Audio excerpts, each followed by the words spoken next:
Hey guys, ever wonder if medieval dating was just knights awkwardly jousting for affection, or if they called that romance? Spoiler alert, it was probably somewhere between pestilence and passion. Think lower tech, higher drama. Today, we're time traveling to find out what flirting, courtship, and hanging out looked like when castles were the hottest clubs around. Forget Tinder.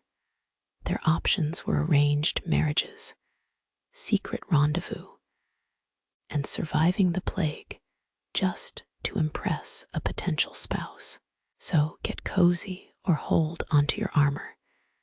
Hit like if in the stillness of a spring morning at the bustling market town of Loxford, young Roland, clad in rough woolen tunic and soft leather boots, paused to watch the lively crowd.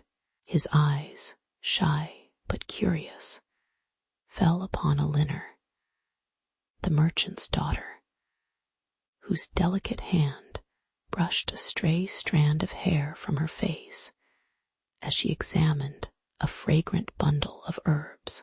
In that quiet moment, their glances crossed, tentative and fleeting, like the first whisper of wind through a sleepy arbor. Though their hearts fluttered with the promise of something unspoken, the weight of duty and place lingered in the air, unacknowledged but felt. It was a beginning marked by small gestures, an exchanged smile, and a lingering look, drenched in the calm, slow pace of rural life, where love was softly acknowledged amid the daily hum of marketplace sounds. As the days unfurled, the distance between their worlds seemed to narrow amid secret exchanges. A shared bread during market mornings, whispered words beneath the bloom-laden trees, yet beneath their quiet smiles, the invisible tether of social hierarchy tightened. Elinor's father, a stern man with a weathered face, had plans rooted in tradition, destined for his daughter to marry into a wealthier, more suitable family. Roland's hopes flickered like a candle in a draught, fragile and vulnerable. Every cautious touch or stolen moment carried the irony that love's inchoate bloom was both tender and tinged with the unavoidable shadows of obligation and precedence. There was a faint humor in how their small passions struggled against the rigidity of their circumstances, how the most heartfelt gestures might be dismissed as foolish or trivial by those who only saw social rank. Roland rehearsed words he would never say aloud, their meaning lost in a whisper of idle daydreams, while Elinor's cheeks flushed at the slightest glance, her hope tucked away behind a mask of composure. Life in the market town moved slowly. Chores, transactions, and the tolling church bells all persisted in the background, indifferent to the quiet drama of forbidden affection. The irony lay in how normal yet insignificant their fleeting moments appeared, both precious and utterly mundane. Gradually, the gentle rhythm of the days settled into a peaceful calm, like the soft ebb of evening light casting long shadows over cobblestone streets. Roland and Elinor comfort in shared silence, each understanding that words could be dangerous, and that the unspoken bond they nurtured was perhaps enough to sustain their hearts quietly.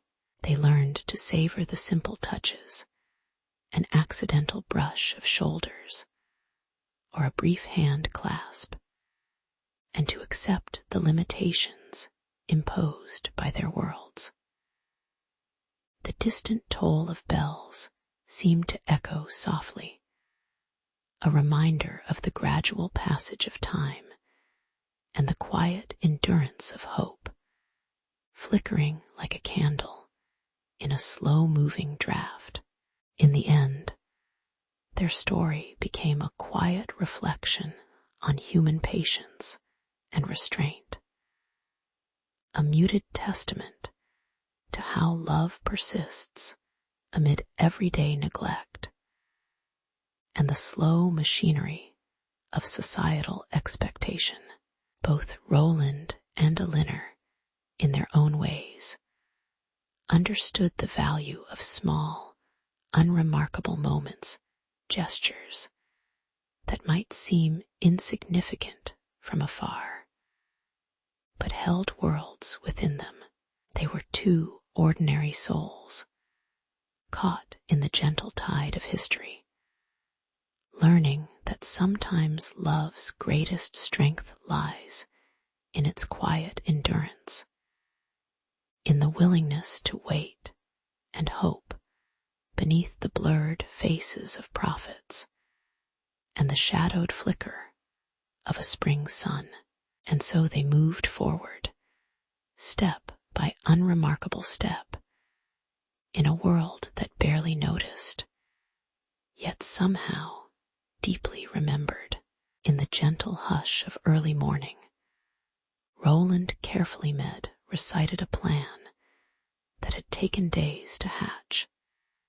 He would win Elinor's favor with a rare herb, tucked away amidst the quiet fields.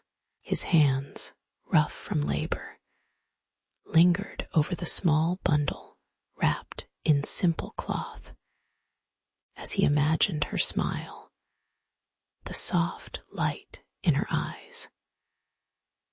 The town's streets were unusually still, the distant sounds of carts and footsteps blending into a muted symphony of everyday life. For Roland, the moment was both ordinary and subtly significant, a quiet hope wrapped in modest gesture. Outside, the sun crept slowly over rooftops, casting long shadows that seemed to pause, watching quietly as human stories unfolded in small, measured steps. Elinor, meanwhile, listened to the gossip swirling among the women of the market, words like weaving threads, delicate but persistent. They warned her softly of courting a low-born squire, hinting at dangers and the fickle nature of such attachments. Her cheeks held a faint blush of uncertainty as she moved her hands through the spun wool, trying to focus amid whispers she struggled not to hear. The gossip was like the wind, constant and invisible, yet touching every corner of her mind.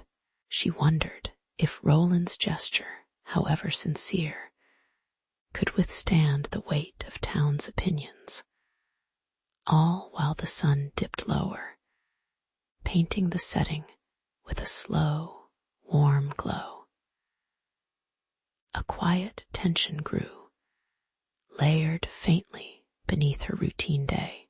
On a moonlit night, beneath the sprawling oak at the edge of town, Roland and Elinor's meetings took on an almost absurd quality, secretive, tentative, tinged with irony.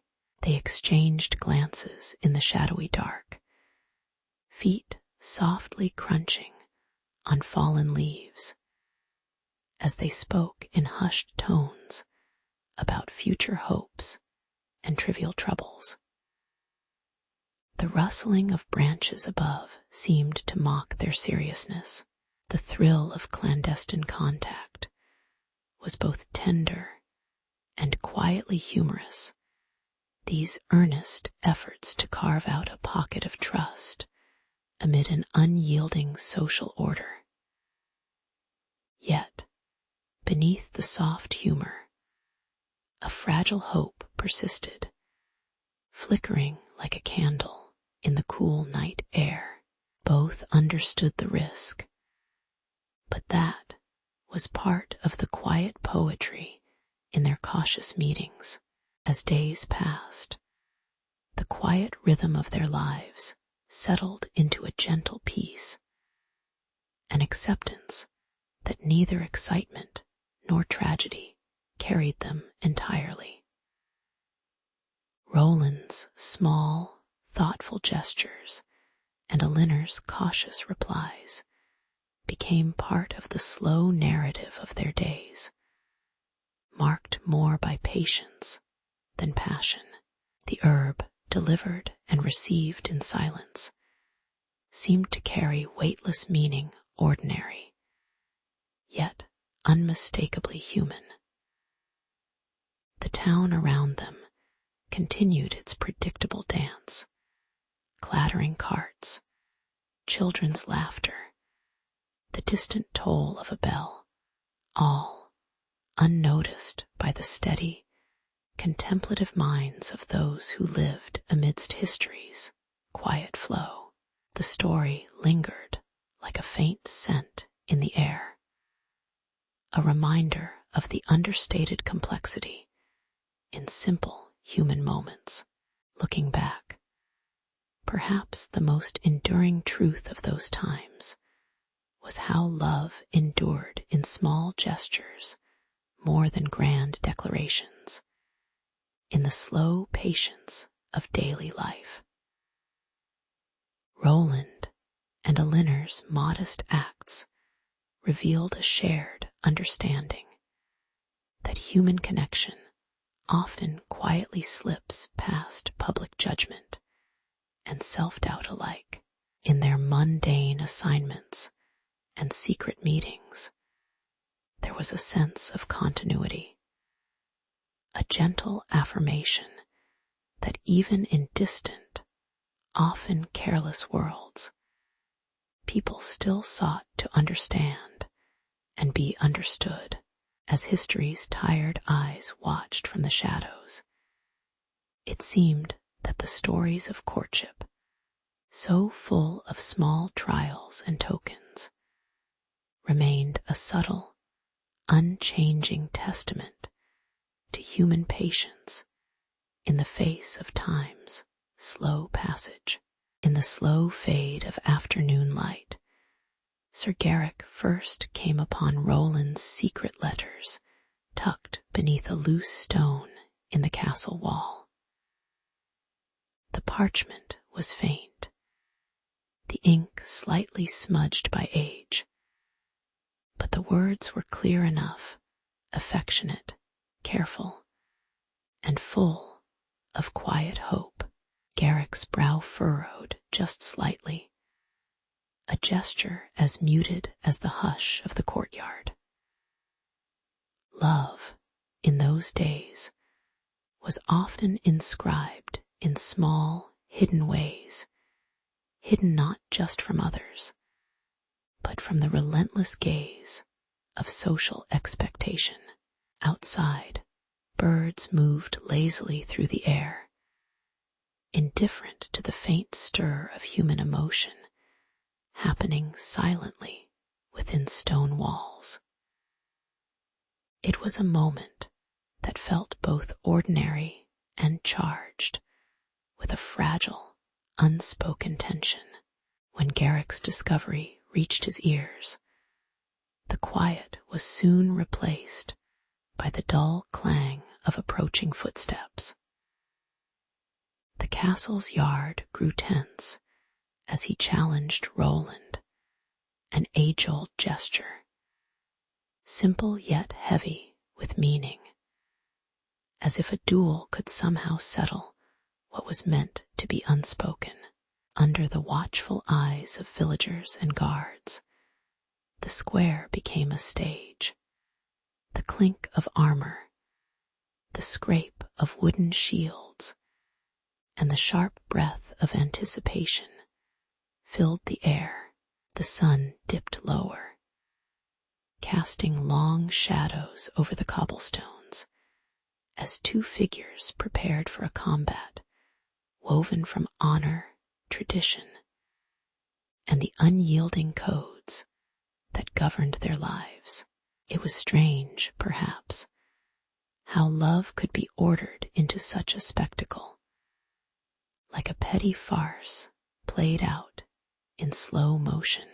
As the steel clashed softly in the cool evening, the irony was unavoidable. This clash over love's quiet, hidden words now demanded loud, public combat. The faces of the spectators blurred in the dimming light, their expressions a mixture of boredom and bemusement, as if watching a strange ritual that had lost much of its seriousness. Garrick, a little stiff but oddly serene, looked down at the duel, aware of the absurdity lingering in the air, the notion that two men could fight over a letter's contents, over something so delicately human. The banners fluttered limply above, enduring the farce with no opinion of their own. It was mundane, yet somehow poetic, the human need to impose order on chaos, even in matters of the heart. Finally, as both combatants lowered their swords, an unspoken agreement settled in the cool quiet that followed. The duel was over, not with a decisive blow, but with the gentle recognition that some truths, no matter how carefully concealed, refuse to be fully hidden. Garrick's face, partially shaded by the flickering torchlight, carried a soft smile, not of victory, but of gentle understanding. The castle's inhabitants resumed their routines, a servant polishing a goblet, a girl humming softly as she spun wool. Love, like the slow turning of the clock, persisted quietly beneath the surface of their meticulously ordered lives. Perhaps, in this moment, everyone was quietly reminded that some battles are better fought with patience and quiet acceptance.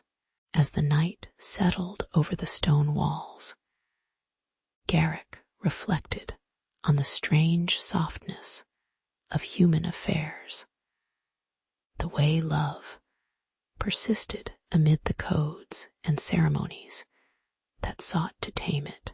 The castle was quiet again, and the letters lay forgotten beneath that same loose stone, watched over by shadows and the weight of countless silent stories. In their stillness, there was a kind of peace, an acknowledgement that human nature hums beneath layers of armor and protocol. Perhaps, in centuries to come, the story of this small duel would be remembered only as a quiet reminder that even in the midst of formality, the human heart beats softly, sometimes unnoticed, always persistent, and quietly, undeniably real. In the dim light of early dawn, Roland, a young squire with calloused hands and a quiet resolve prepared himself for what would be an ordinary day of inspections and small courtesies within the castle courtyard. Their world moved slowly, clinking armor, the rustle of rough fabric, each gesture deliberate and muted. As the day unfolded, Roland found himself drawn into a tournament that felt more like an expected ritual than a heroic challenge. His muscles tense with the weight of tradition rather than genuine risk. The crowd watched in a subdued hum, barely more than a backdrop to the gentle rustling of leaves in the breeze. His victory, though genuine, was marked by a faint, pulsing ache in his side, a reminder that even modest bravery bore its cost. After the dust settled and he returned to the castle, Roland's face bore streaks of dirt and a memory of exhaustion in his eyes. Yet there was a fragile glow of accomplishment. The Lord, observing quietly from a shaded balcony, nodded with a slow, considered expression, impressed more by Roland's quiet endurance than by any display of grandeur. The words of the Lord came softly, almost as if reluctant to disturb the calm, and offered Roland a modest fief, a small patch of land that promised stability in an uncertain world. Meanwhile, Elinor, waiting nearby, watched the scene with folded arms and a calm curiosity that was subtly touched by hope and the faint ripple of new possibility. Life's routine persisted, but the quiet acceptance of formality now carried a faint shimmer of something less predictable. Later, in the shadowed corner of the hall, Elinor's father studied the young squire with slow, analytical eyes, his face half hidden in the subdued light, as if uncertain whether the future held more irony than promise. When he finally gave his blessing for the marriage, his voice was steady, a simple yet profound gesture that acknowledged the bond outside the strict bounds of social class. The union was arranged quietly, without much fanfare, a pragmatic alliance that nevertheless carried the subtle weight of two lives committed beneath a quiet sky. Their exchanged vows sounded like a soft echo of ancient customs, imperfect and genuine in its modesty. It was nothing extraordinary, but in that small moment it seemed almost enough, sorrowful in its simplicity, but hopeful as well. As they settled into a routine of shared spaces and small gestures, the couple found a certain calm in their everyday silence, the gentle clatter of plates, the slow turning of a wooden wheel, the quiet breathing of a life not yet burdened by grand dreams.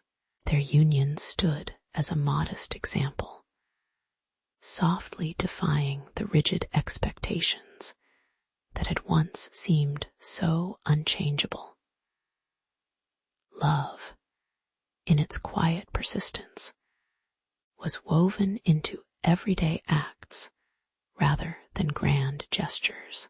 The castle's walls, once symbols of distant power, now felt like silent witnesses to a small but genuine human story. A subtle, gentle humor persisted in their routines, a shared smile at the day's small absurdities. It was enough, they discovered, to keep moving forward, unhurried and unembarrassed by imperfection. In the end, as he looked back from the quiet comfort of their simple life, Roland understood that the victory had been more than a show of strength. It was a quiet affirmation of resilience, rooted in the daily choices of ordinary people. Elinor's touch in the morning light, the slow rustling of leaves outside their window, became symbols of endurance rather than escape. Time, like the soft glow of sunset, pressed on with gentle persistence, whispering that in the slow unfolding of life's moments, there was a kind of steady grace. Their story, ordinary, yet quietly significant, remained a reminder that even in a world bound by constraints, love and hope could find their way through the most mundane of days. It was a story of subtle ironies, calm acceptance, and the quiet patience required to see human life as it quietly, stubbornly unfolds. In a modest chamber within King Alaric's bustling court, a young squire named Tristan listened quietly as the noble courtiers murmured about ideals, virtue, bravery, and love that dared not speak its name openly. The air was thick with the faint scent of brewed herbs and worn parchment, and Tristan's fingers traced the edge of a leather-bound book filled with illustrations of knightly deeds. It was here, amid the gentle hum of daily life and unspoken ambitions, that he first encountered Lady Elinor, her presence soft and fleeting, like the shadow cast by a candle flame. Something in her gaze lingered long enough for him to feel a quiet pledge stirring within, an unspoken promise to protect both her honor and, secretly, her secret heart. As days turned into weeks, Tristan's thoughts grew tangled in the delicate web of courtly love, where admiration was often a silent observance rather than grand gestures. Sometimes he would catch himself watching Lady Elinor from across the courtyard, her smile light and distant, yet somehow meant for him alone, though neither of them ever spoke of it aloud. The code of chivalry now seemed to demand an almost imperceptible dance, to serve without claim, to admire without possession, and to honor without possessiveness. Irony entered quietly, like a shadow slipping between shared glances. How fragile and contradictory the noble ideals appeared beneath the weight of their own quiet absurdity. Still, Tristan felt an odd warmth, a soothing sense that perhaps this gentle tension was enough. For now, there was a moment missed, perhaps inevitable, when the slow rhythm of courtly ritual brushed against human longing, revealing its jagged edges. An accidental touch at a feast, a hurried word hidden behind a distracted smile, all tinged with the gentle irony of unspoken desires. The courtiers, those careful architects of decorum, often wore masks of calm that only slightly betrayed their shared awareness of longing and restraint. Tristan's oath to protect Aliner's honor became a quiet, almost humorous burden, one he carried with as much wistfulness as duty, knowing full well that the romance was as much about longing as it was about service.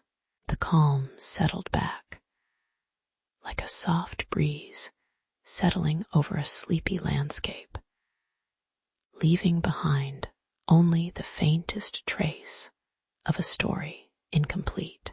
In the stillness that followed, Tristan found himself observing rather than acting, watching Aliner's gentle routine, her hands tending geraniums in the sun, her voice softly reading in the quiet hours.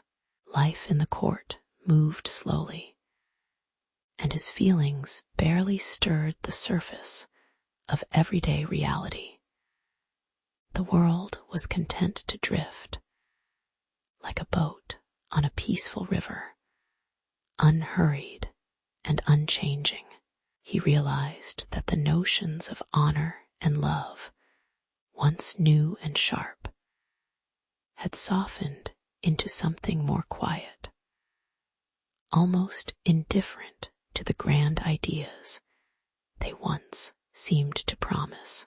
Perhaps this was the true chivalry, recognizing the fleeting, modest beauty of ordinary moments that do not demand to be remembered, only to be quietly appreciated. And so he sat in contemplative silence, allowing the gentle tide of time to carry him through a moment of quiet reflection. Looking back, Tristan understood that courtly love was as much a mental landscape as an outward code, an intricate, imperfect dance of aspiration and irony etched into the fabric of daily life. The faces of prophets or sacred figures remained forever shadowed, their faces blurred by time and light, much like the idealized notions of love they whispered about. In the end, it was perhaps these small, mundane acts, the patience of waiting, the softness of a glance, that defined the quiet history of their tender, reluctant hearts.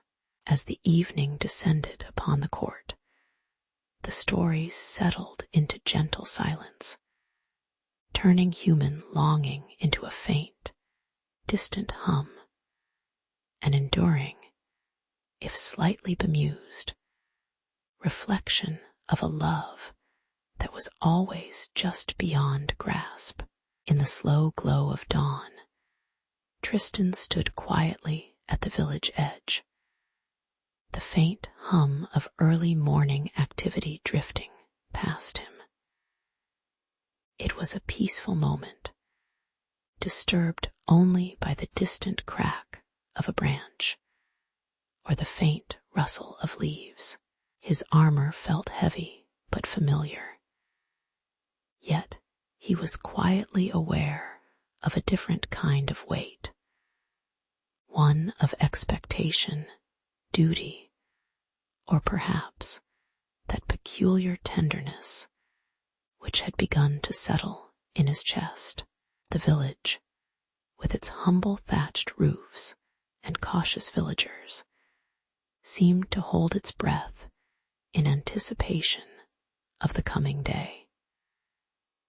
In these still hours, the simplicity of life and the quiet promise of action intertwined, nudging him softly into the first stretch of his silent, steady journey. As the sun climbed higher, the peaceful facade shattered with the sharp clatter of hooves and shouts from the outskirts.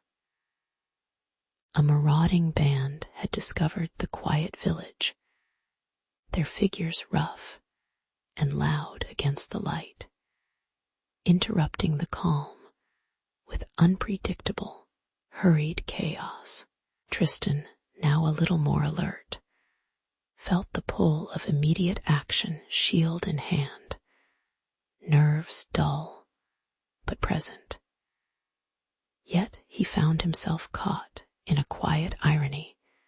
His duty was to protect, but his heart was increasingly drawn to another, one who sat quietly in his thoughts amid the tumult. The village's collective breath hindered what little fight existed in him, an instinct to its stillness. Still, he advanced into the fray, aware that each move had the weight of both obligation and an emerging, fragile hope. The clash was neither swift nor heroic, more an awkward sway of shield and blade, muffled sounds, and shifting shadows. Tristan's bravery helped hold the line, but the real irony lay in how he longed for simpler moments amid the chaos, where words and gestures mattered more than swords. The marauders, indifferent to the significance of this young knight's struggle, pressed on with reckless confidence. As the fight dragged on, Tristan couldn't help but notice the distant, unperturbed face of Alina, she who watched from afar with a gentle, amused patience, her features blurred by the intervening sunlight. The scene was a quiet lesson in how human resilience often wears a modest, tentative smile, even when everything seems about to unravel. When the threat finally receded and the village settled into a fragile calm, Tristan's arms grew heavy with exhaustion. The sun dipped lower, tinting the sky with soft, warm hues as he stood amidst the scattered debris and tired faces. The sense of victory was muted, more a faint relief than triumph, while his thoughts drifted slowly toward Alina, whose proud yet gentle gaze sparked a slow, mindful recognition in him. The heat of the sun contrasted with the cool, damp air of evening, and for a moment it was as if the world simply paused, holding its breath. The quiet dignity of ordinary life returned gently, reminding him that bravery often resides in perseverance, not in the grand gestures he once believed in.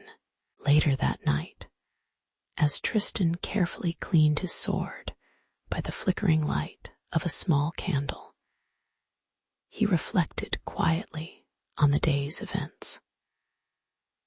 The thrill of knighthood was slowly settling into a quiet humility, like a faded cloak resting softly on tired shoulders. His growing affection for Alina lingered in the back of his mind, an unspoken truth that balanced delicately between duty and desire. Perhaps, he thought, the real test was not just fighting marauders, but also navigating the uncharted territory of human feelings, those small, often overlooked achievements that made every day a muted but meaningful story.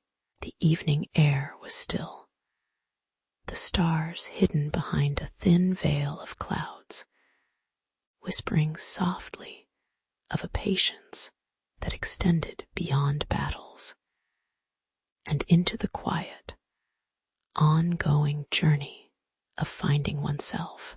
In the quiet folds of the medieval court, Tristan and Aliner's secret affection blossomed like a fragile flower tucked away behind stone walls.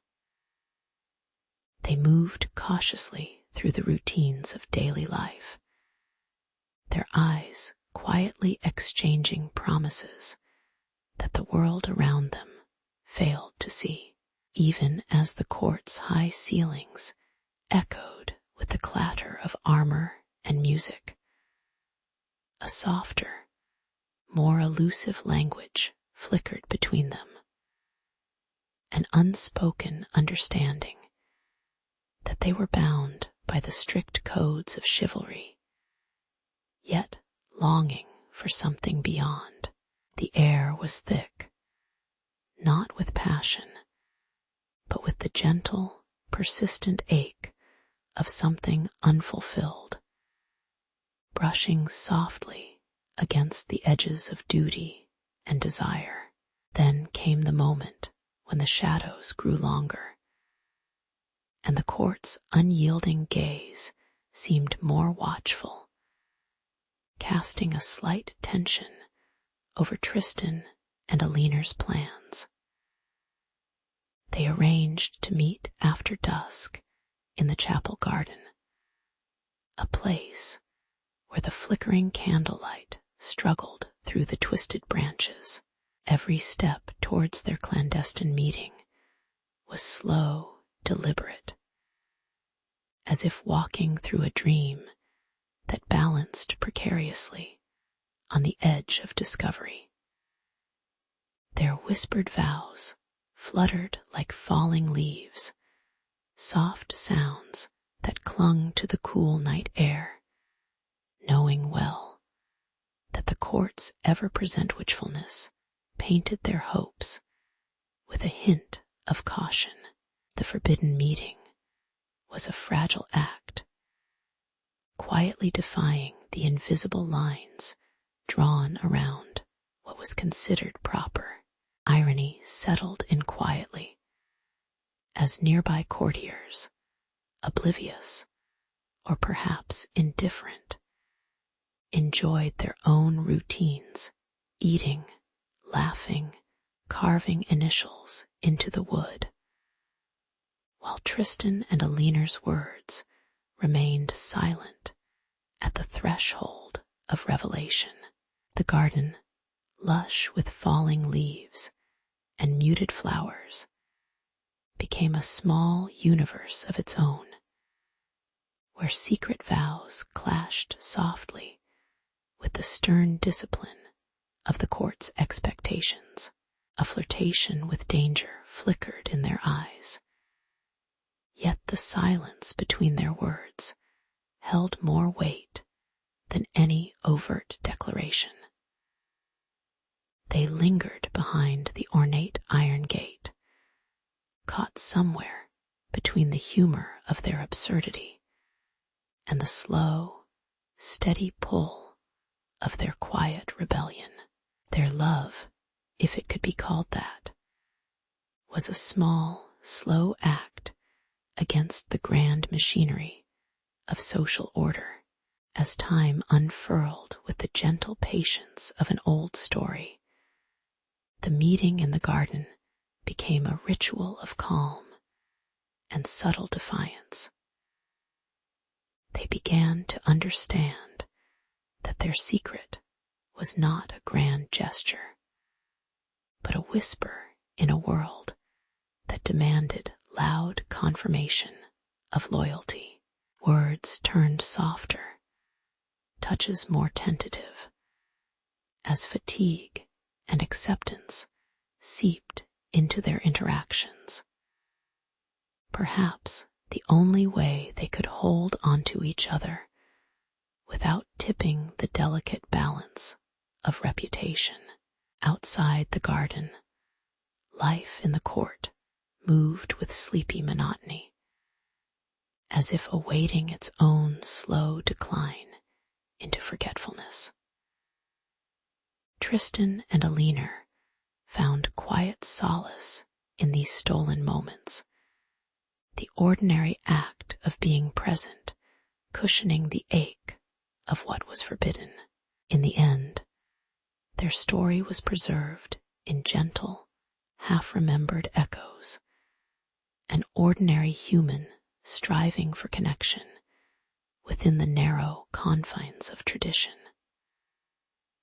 Time would pass, and the court's eyes might forget what tiny secrets had flickered in the shadows of the garden. Yet the memory of their quiet bond persisted like a faint fragrance, perhaps in some distant corner of history.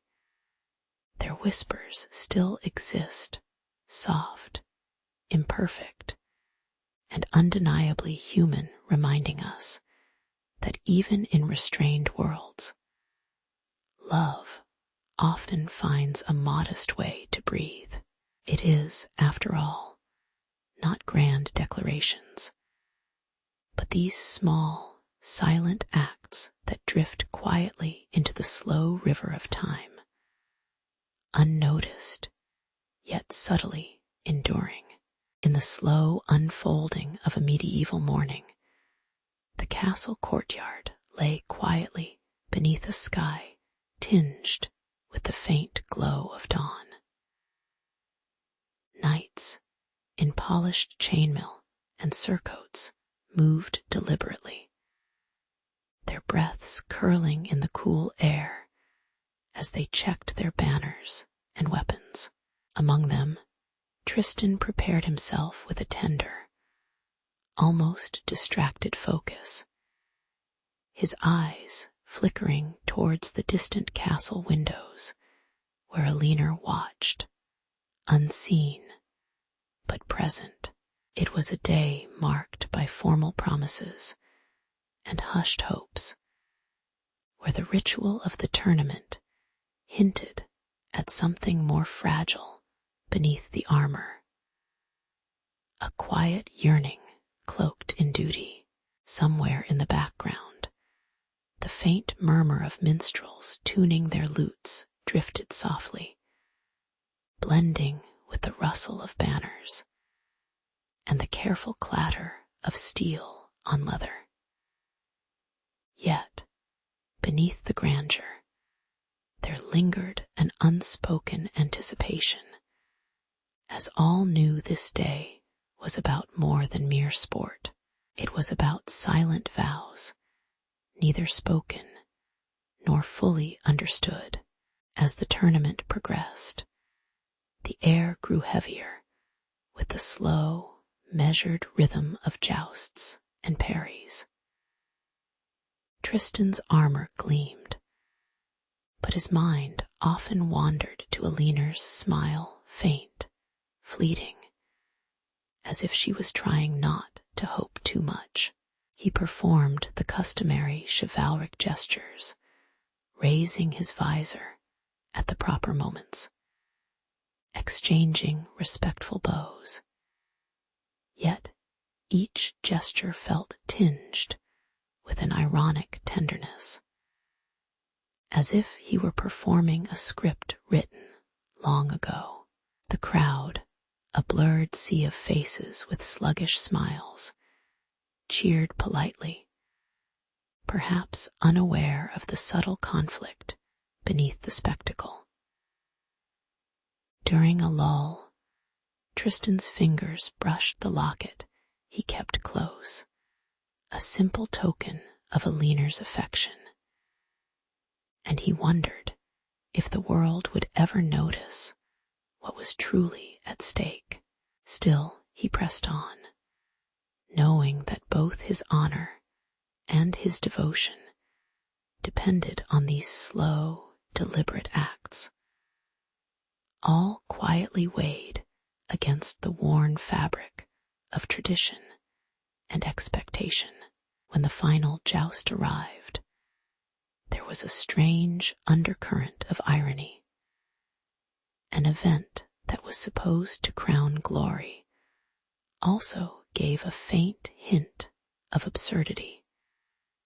As armor clattered and horses stamped softly in the twilight, Tristan's lance was steady, yet his mind was already preparing for the possibility that victory might not bring the answer he secretly desired. The tournament's climax felt like a distant, almost mechanical ritual, another chapter in a long, predictable story.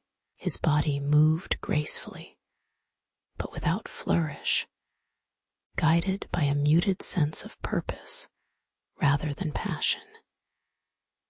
Each strike echoing the quiet comedy of human attempts to conquer fate with steel.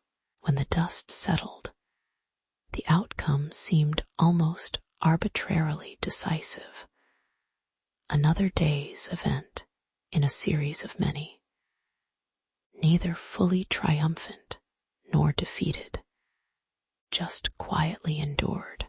Behind the scenes, the unseen face of Alina remained blurred in shadow. Her silent observation, a reminder that love's true victory often resides in patience rather than conquest.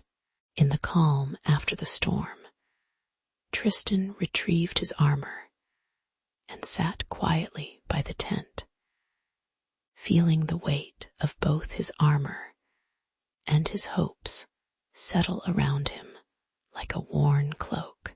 The day's noise had waned into a gentle hum of distant voices and the occasional clang of metal.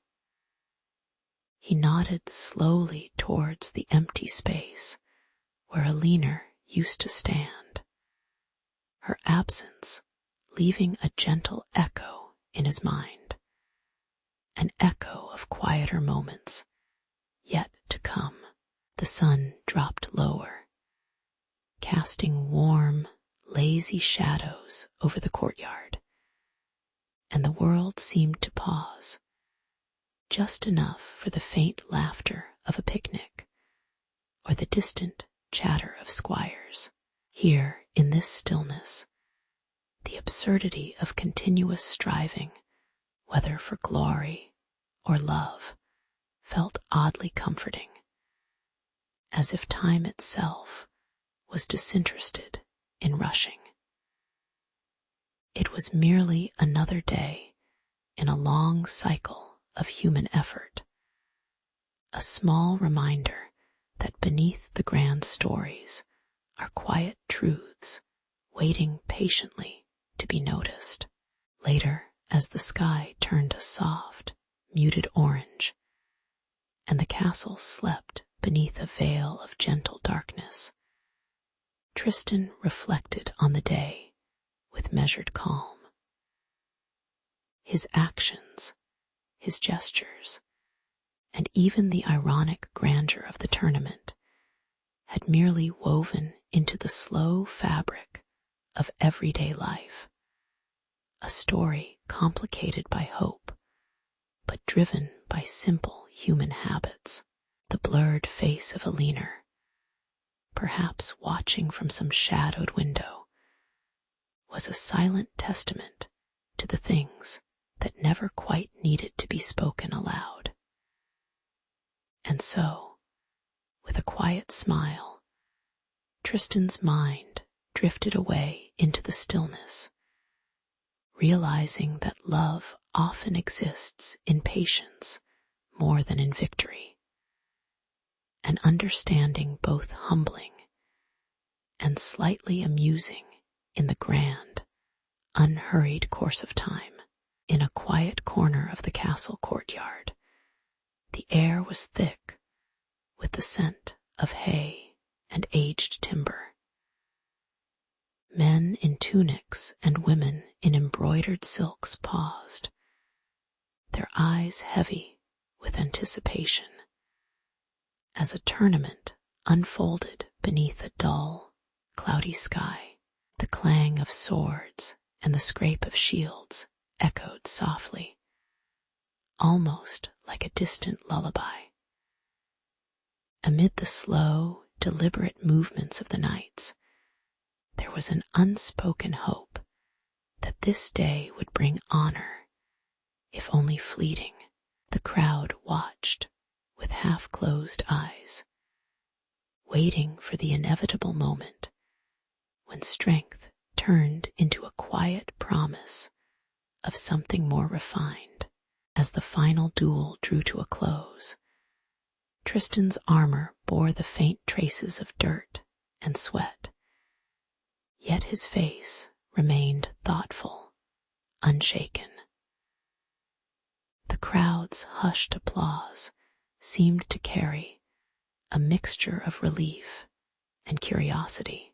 This victory was not just martial, but also a subtle shift in the silent language of honor. Tristan approached Elinor, whose delicate fingers fluttered at her gown, her gaze fixed on him with understated grace. In that shared glance, there was a fragile tension, a fleeting boundary between duty and desire that lingered just beneath the surface of social decorum. It was a moment both simple and charged with unspoken longing, yet for all its quiet dignity, irony seeped into the scene as Tristan, in a voice low and deliberate, declared his love in the language of the chivalric tradition, and language often known to mask more than reveal. His words, wrapped in poetic praise, hovered in the cool air like a soft thread of silk, fragile, deliberate, somewhat performative. Elinor listened, her smile measured and faint, as if she noticed the faint smell of burnt wood from the nearby torches, and thought how love, like the tournament, was often an elaborate game of appearances. The crowd, somewhat bemused, nodded slowly, caught between admiration and the gentle irony of human pretensions. Time moved forward as the formalities settled like dust on an old bookshelf. Elinor accepted Tristan's hand with a gentle, almost reluctant touch, and the moment felt less like an ending than a calm pause in an ongoing story. The castle beyond the courtyard grew dimmer, lights flickering faintly through stained glass, suggesting it was late enough to forget the grand gestures in favor of quiet reflections. The hum of everyday life resumed, servants in the background, the clatter of dishes, the slow unfolding of a peaceful evening. Here, in this understated scene, the lovers were neither heroes nor mere pawns, but just people sharing a commonplace tenderness amid the grand spectacle of honor. Years later, the memory of that day lingered like a faint sunset's glow, soft, warm, and somewhat tinged with irony.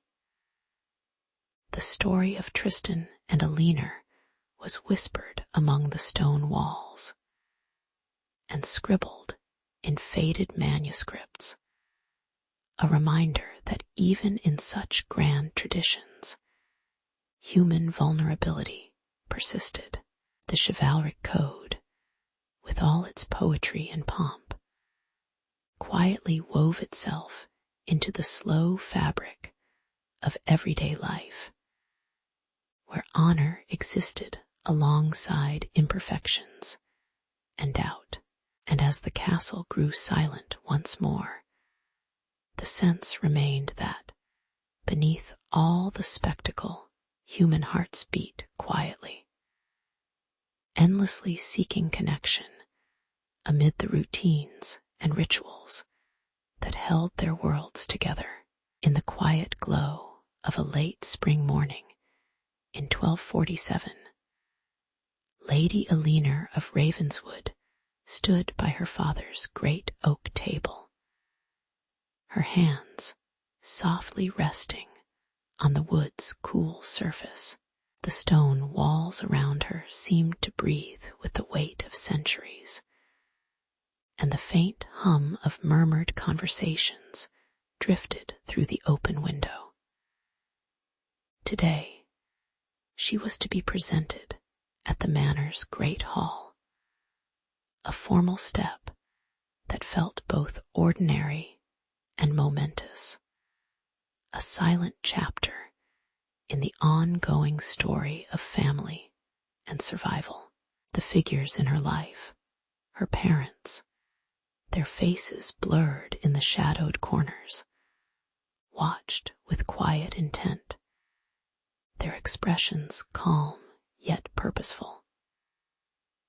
A gentle breeze stirred her gown, and she wondered how strange it was that a simple matter like a marriage could carry so much silent expectation, woven into the silent fabric of their daily landscapes. As the day unfolded, the atmosphere grew thicker with unspoken tension. Lady Eleanor's gaze lingered briefly on the tall, stiff figures of the noble visitors.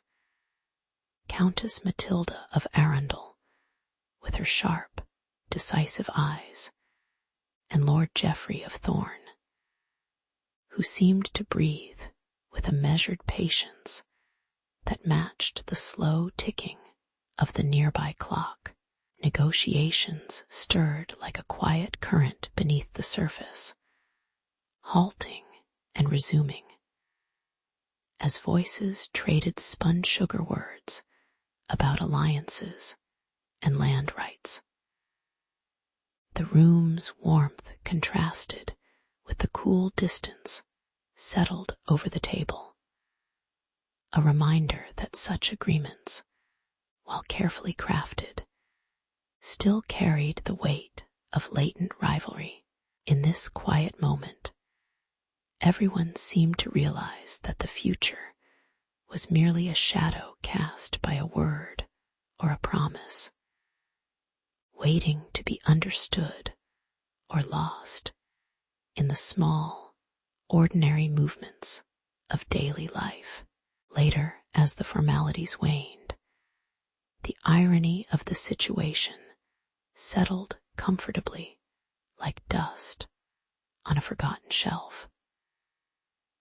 Lady Eleanor watched her parents' careful expressions as the two noblewomen discussed dowries with the precision of merchants.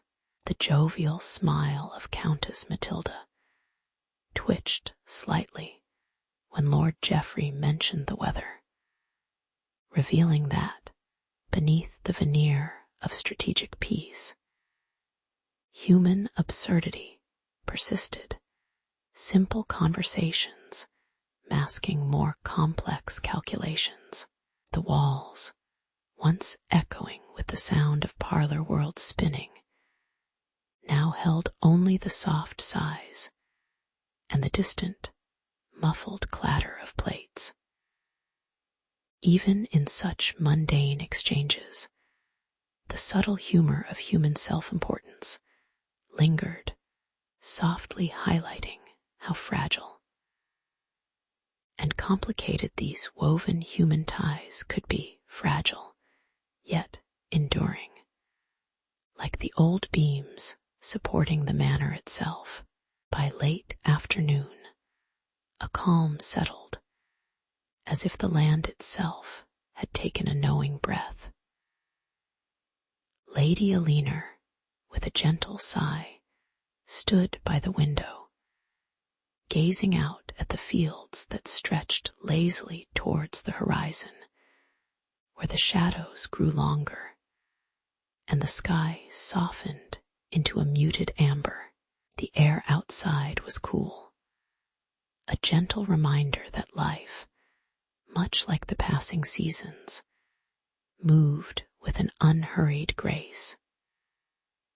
Inside, the negotiations were sealed with a simple clasp of hands, a moment that felt remarkably like the quiet acknowledgement that human plans, however carefully laid, could only ever be offered in a spirit of tentative hope.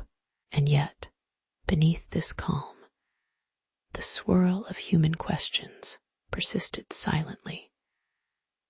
What would be the cost of all this peace, and how long might it endure under the watchful eye of time? As the day drew towards its slow end, Lady Alina reflected quietly on the entire process, an event both ordinary and deeply rooted in the human need to belong, to secure, to preserve. Marriage, she realized, was not merely about love or passion, but about weaving delicate tapestries of mutual reliance, stitched with quiet irony, patience, and silence. The shadows cast by the setting sun deepened, transforming the stone walls from solid structures into silent witnesses of countless such agreements. Quietly fading into history, she wondered about the faces she would see again, blurred by light or shadow, each carrying their own stories of hopes, fears, and faint humor. In the stillness, she accepted that these small human acts, like today's simple negotiation, were the slow, gentle threads that wove the fabric of their uncertain world, a tapestry born out of patience and gentle persistence. In the quiet glow of late afternoon, emissaries from Ravenswood and Arundel prepared their documents and exchanged careful glances. The air was thick with the scent of wax seals and faint parchment, almost mundane in its routine. Amidst the softly shuffling pages and patient whispers, the fragile trust of the betrothal felt both tangible and precarious, as if hovering uncertainly above their simple wooden tables. Everyone understood that fate rested on these fragile words, half read, half understood, and quietly accepted in their faded ink and unspoken hopes. The stories of love or duty seemed to drown beneath the slow, deliberate motions of negotiation, where human motives lingered behind veiled faces and carefully measured sentences. As negotiations stretched into the evening, hidden motives began to surface. Subtle glances, cautious pauses, and half-whispered advice hinted at intentions lurking beneath the surface. Alina's brother, leaning back with a distant look, subtly pressed for ulterior gains, his mind drifting toward distant duchies that might belong to another realm of power. Meanwhile, Geoffrey's mother, seated stiffly, cast sidelong glances towards her son's future bride, her fears whispering that her family's control was destined to erode. Clad in simple garments, They all seemed to carry with them a quiet weight, one that no amount of formal courtesy could entirely dispel. Invisible ink and secret letters, like faint echoes of ambition, quietly made their way across the table, thickening the air with unspoken tension. In a moment that might have seemed ordinary, a shared, slow sip of wine, the irony settled softly in the room. The very process meant to unite families revealed their doubts in hushed secrets and subtle gestures, so human, so familiar, behind the painted facade of loyalty. Each person quietly wrestled with unseen fears. The loss of influence, the betrayal of trust, or just the inconvenience of assembling these fragile plans. The faint sound of a quill scratching across parchment became a lullaby for the quiet absurdity of human schemes.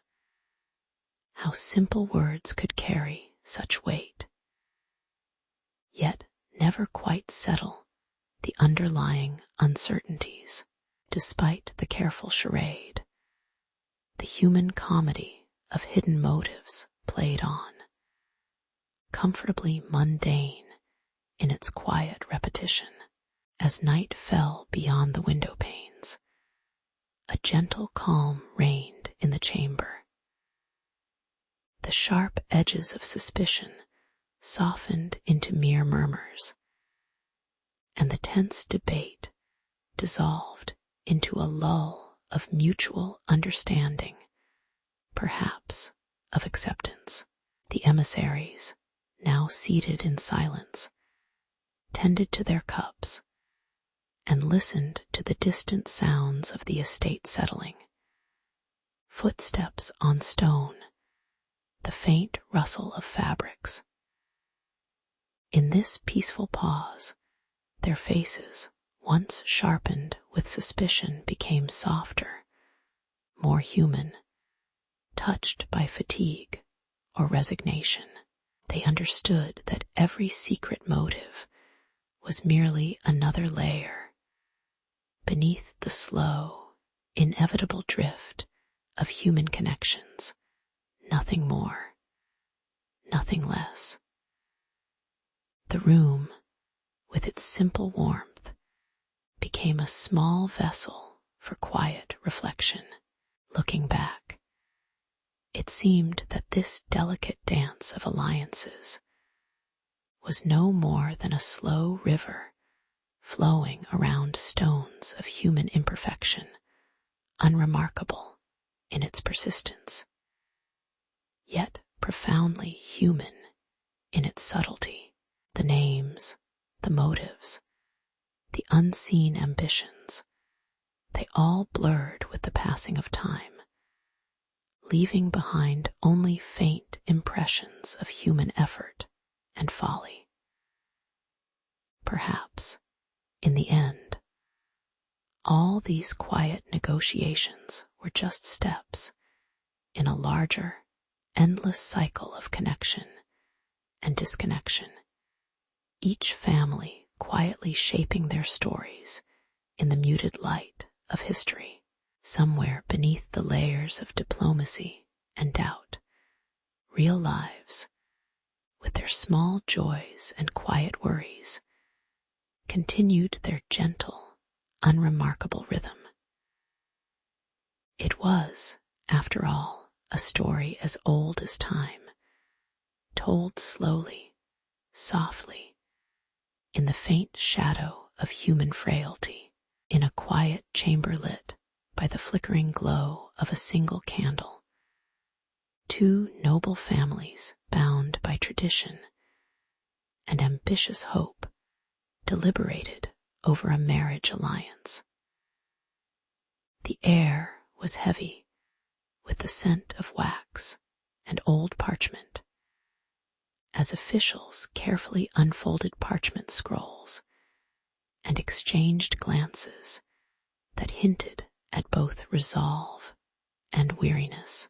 It was an ordinary scene turned momentous, as these arrangements often were practical gestures wrapped in solemn ritual, quietly insistent on continuity amid the slowly turning wheels of history. Outside, the sun dipped lower, casting a soft amber hue through narrow windows. Yet inside, the weight of the future seemed to press gently on all present, like a shared, unspoken acknowledgement of human imperfection. The plans for union, both emotional and political, felt equally fragile, as if they depended on the unspoken patience of everyone involved. Suddenly, news arrived, an unwelcome interruption, in the form of a sudden famine sweeping the western valleys, darkening faces, and rustling the fields with bitter winds. Nor was that the only concern. A border skirmish, petty yet troublesome, flared unexpectedly near the frontier, demanding attention and diplomatic effort. The once confident arrangement now teetered on the fine edge of doubt, as envoys from both houses prepared to plead their case before the distant royal court. The sense of calm from earlier dissolved into a slow ripple of tension, an irony not lost on those who understood how easily human plans could be delayed by mundane misfortunes or misjudged conflicts. The simple act of strategizing on parchment seemed to contrast sharply with the chaotic reality outside the city walls, a reminder that even the best laid plans were subject to the quiet absurdity of uncontrollable events. Amidst the political tumult, Eleanor and Geoffrey found a rare moment in the shadows of an unguarded chamber, where the flickering lantern cast uncertain shapes on the stone walls. Their faces, gently blurred by the dim light, held expressions of shared doubts, a subtle irony that beneath the weight of noble duty, common human fears persisted. They toyed with the edge of a fragile hope, conversation flowing in a slow, hesitant rhythm, as if afraid to disturb the stillness that seemed to wrap around them. Both, in their own way, recognized the absurdity of this secret meeting, a quiet rebellion against the larger forces shaping their lives, yet also a mirror of the uncertainty haunting the political stage. The room felt cool and still, a small universe of doubt where personal and political fears gently intertwined. As days passed, the tensions began to settle into a kind of quiet, almost resigned acceptance. Envoys returned to their respective courts, bearing news that, while not disastrous, reminded everyone of life's unpredictable slackness. The famine persisted, and the border dispute remained unresolved.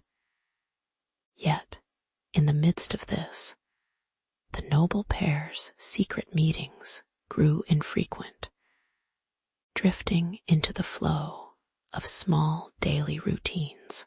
Slowly, the weight of their doubts was tempered by a recognition perhaps inevitable, that human affairs, like weather, tended toward quiet modulation rather than swift resolution.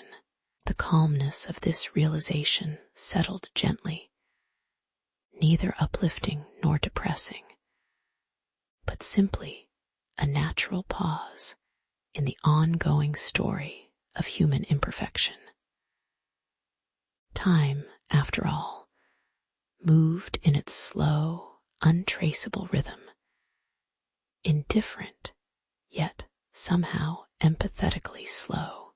Looking back, the events seemed like gentle ripples on the surface of a much deeper, quieter ocean, an endless, imperfect sequence of human efforts and pauses.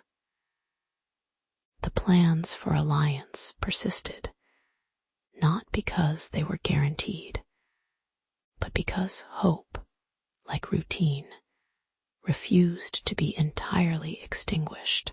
The faint outlines of the figures involved blurred by the passage of time, and the modesty of memory remained quietly emblematic of a universal human lesson, that even in the slow, imperfect dance of life, there is a kind of understated grace in enduring and waiting.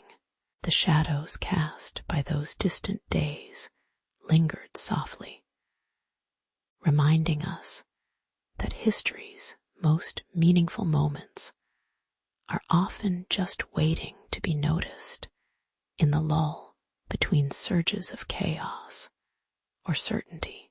On a cloudy morning that carried the faint scent of damp earth and aging parchment, two noble families gathered beneath a heavy sky for what was meant to be a straightforward marriage alliance. Wide oak tables were set with simple cloths and half-eaten bread, while servants moved quietly, blending in with the uneasy anticipation that hung like a thin mist. The couple, dressed in modest attire that bore the marks of their social standing rather than grandeur, sat side by side, their eyes occasionally drifting to the flickering light of candles, a small, flickering defiance against the gloom outside. Outside, the distant rumble of thunder seemed to echo the quiet pressure weighing on the gathering. Everything appeared calm enough, as if history were simply waiting for the next well-rehearsed act to begin, unaware that beneath the surface, something was subtly shifting. As the ceremony drew closer to its moment of solemn vows, a ripple of tension surfaced when a rival noble, cloaked in an air of disdain and cautious hope, stepped forward with a somewhat shaking voice. His face was shadowed, unreadable beneath the brim of a hat, yet his words cut through the gathered silence like a passing shadow. Accusations of treason, faintly phrased but undeniably pointed, hovered in the cool air, momentarily turning the atmosphere from quiet expectation to a hushed standoff. Eyes drifted nervously from one face to another, some confused, others alarmed, many resigned to the strange unpredictability of politics, dressed as tradition. The noble couple, unsure of what was happening, but instinctively understanding the gravity of the accusation, hesitated in that suspended moment between ceremony and chaos. A light chuckle seemed almost out of place. curling quietly from the corner of the room, as the irony of the situation settled in two families, having arranged a union to strengthen their bonds, now caught in a petty intrigue that blurred the lines between loyalty and betrayal.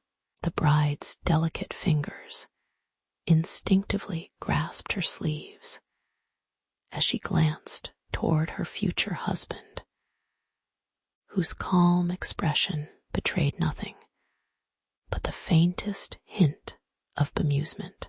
The room's flickering candles seemed suddenly too bright and too dim all at once, casting shadows that danced lazily over faces that looked both amused and exhausted by human folly.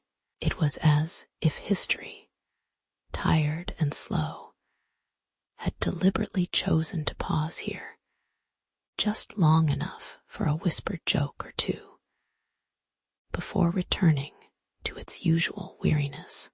Eventually, a measured silence descended once more, as the couple's quiet exchange of glances reaffirmed their silent understanding.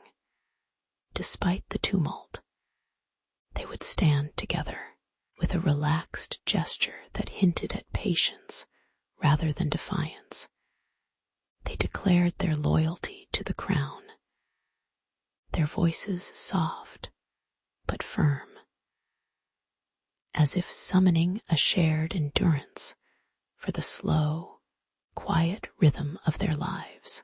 The accuser, sensing the shifting winds, hesitated, and then withdrew his words into the shadows from which he came, leaving the room to the hum of subdued conversations and the gentle crackle of the candles. Outside, the storm had passed without much fanfare, leaving behind only the faint glow of a distant sunset. In this calm aftermath, the uneasy feeling persisted, a reminder that human endeavors often drifted into the mundane, only to be flipped by chance or folly at the next turning. Later, as the day settled into quietness, the members of the families resumed their routines. Servants cleared the empty goblets, and the local musicians strummed a slow, unremarkable tune. The couple, now married in name if not yet in memory, sat quietly beside each other in a corner, their eyes resting on the familiar, unchanging walls of the hall. Behind their relaxed expressions was a shared recognition that even the most serious of unions, when examined closely, often carried a trace of humor, an irony of human persistence amid chaos. The blurred faces of prophets and sacred figures watched from the faded tapestries, hidden in shadow and light, as if uncertain whether this story was significant enough for divine notice. In the gentle stillness that followed, the slow passing of time felt almost like the only true witness, quietly echoing the quiet hum of human imperfection. In the dim light of the stone chamber, Alina and Geoffrey sat quietly, their hands resting on a rough wooden table, exchanging nervous glances that carried the weight of a long-awaited union. The air was cool and thick with the scent of old parchment and wax seals, as their marriage was arranged with the careful precision of a merchant's ledger. There was a calm in the room, almost like an acceptance of the centuries-old routine that had led to this moment. Yet beneath it all, a shadow of anticipation flickered, as if the future's silent promise depended on these small, measured gestures. Outside, the distant sounds of a village going about its day offered a gentle reminder that life was quietly ongoing, unaffected by these serious exchanges. It was a beginning marked more by patience than passion, the start of a political alliance sealed with an unspoken hope for stability. As the days passed and the marriage bond solidified, the tension in the air gradually shifted from formality into a subtle uncertainty that neither spoke aloud. Eleanor, with her fingers absent-mindedly tracing the embroidered edges of her cloak, wondered whether those promises made in the shadowed chamber would hold against the unpredictable tides of politics and family influence. Geoffrey, ever pragmatic, nodded silently during council meetings, his thoughts drifting to the web of land, allegiance, and obligation, intertwined around their union like the ivy on his castle walls. The irony of it all was quietly evident. Two individuals caught in a fabric woven by ancestors' ambitions, their personal desires often folding under the weight of tradition. The simple act of sharing a meal now seemed to carry a heavy symbolism, food and conversation, a rare chance to glimpse each other beyond the roles prescribed by their families. One evening, as a faint breeze stirred the sheer curtains, they shared a glance that was almost amused by the absurdity of it. All these routines, these formalities that defined their days, their conversation, slow and slightly awkward, lingered on mundane details: the weather, a new harvest, a missing chicken.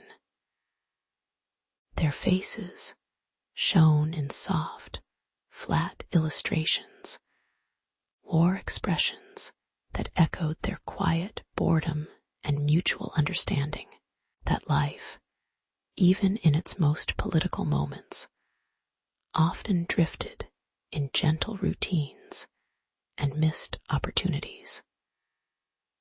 Somewhere behind the layer of light and shadow, the unseen faces of prophets and rulers watched, their faces blurred, as if to remind these two ordinary people that history's grand narratives often obscured the small, imperfect realities of daily life.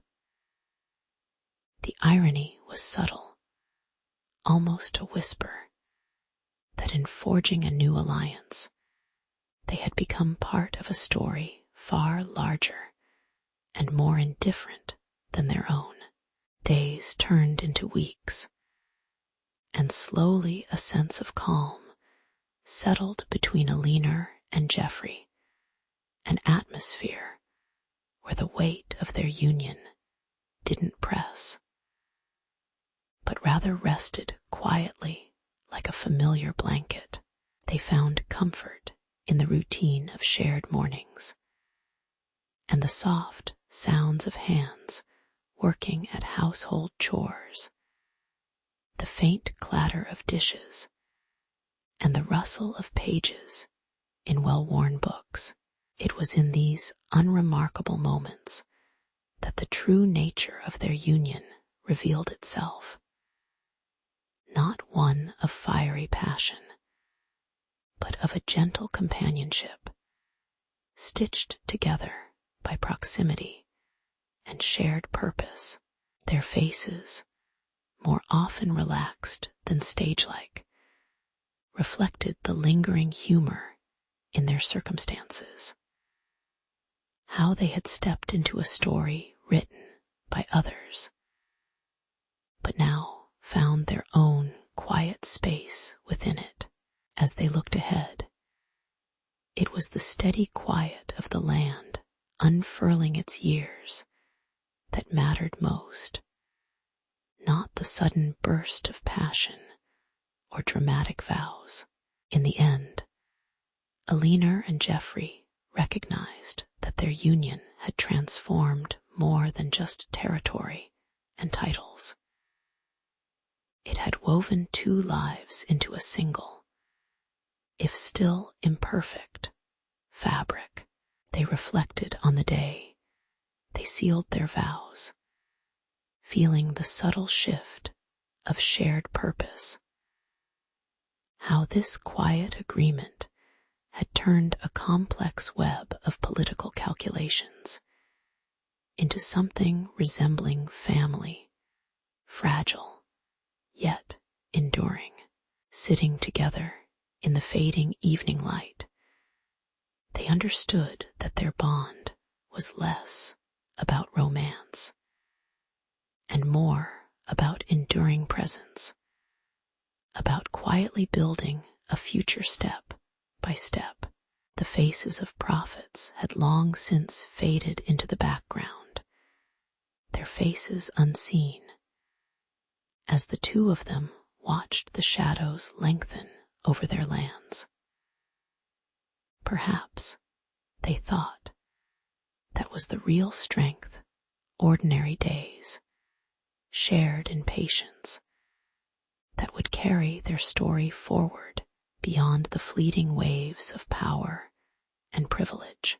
In the quiet hours of early spring, the town of Eldenford prepared itself slowly. The marketplace, waking to the gentle sounds of wooden stalls being set up, and cloth banners fluttering in the cool breeze. Nobles arrived in leisurely fashion, their footsteps muffled on coarse cobblestones, while peasants and merchants moved with the familiar rhythm of annual tradition. Lady Isolde, sharp-eyed and quietly observant, lingered near a cluster of embroidered garments, watching the last-minute arrangements before the festival's official start.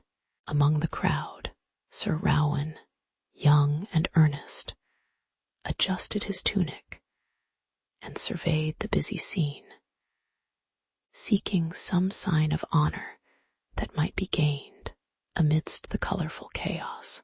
As the first light touched the rooftops, the festival came alive without grand fanfare, just the slow, tentative stirring of a day that promised both routine and possibility. As the spring fair unfurled its lively customs, Lady Isolde and Sir Rowan found themselves drawn into the festivities quite by chance, standing near a makeshift archery range, where a slow, contested contest was underway. Their eyes met over the distant thrum of voices and the soft twang of bows releasing arrows, each observing the other's quiet skill with mild curiosity. When Isolde's arrow surprisingly hit the marked center, a flicker of amusement crossed Rowan's face, prompting her to raise an eyebrow, as if challenging him without words. The contest grew more heated, but beneath the surface, there was an unspoken tension, a tentative recognition that they shared a patience for the absurdities of the day's competitions. Their rivalry, born of competition, whispered quietly of something deeper, a fragile anticipation that was neither hurried nor certain.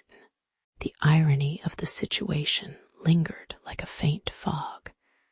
An archery contest, meant to display prowess, had instead stirred a calm, awkward camaraderie.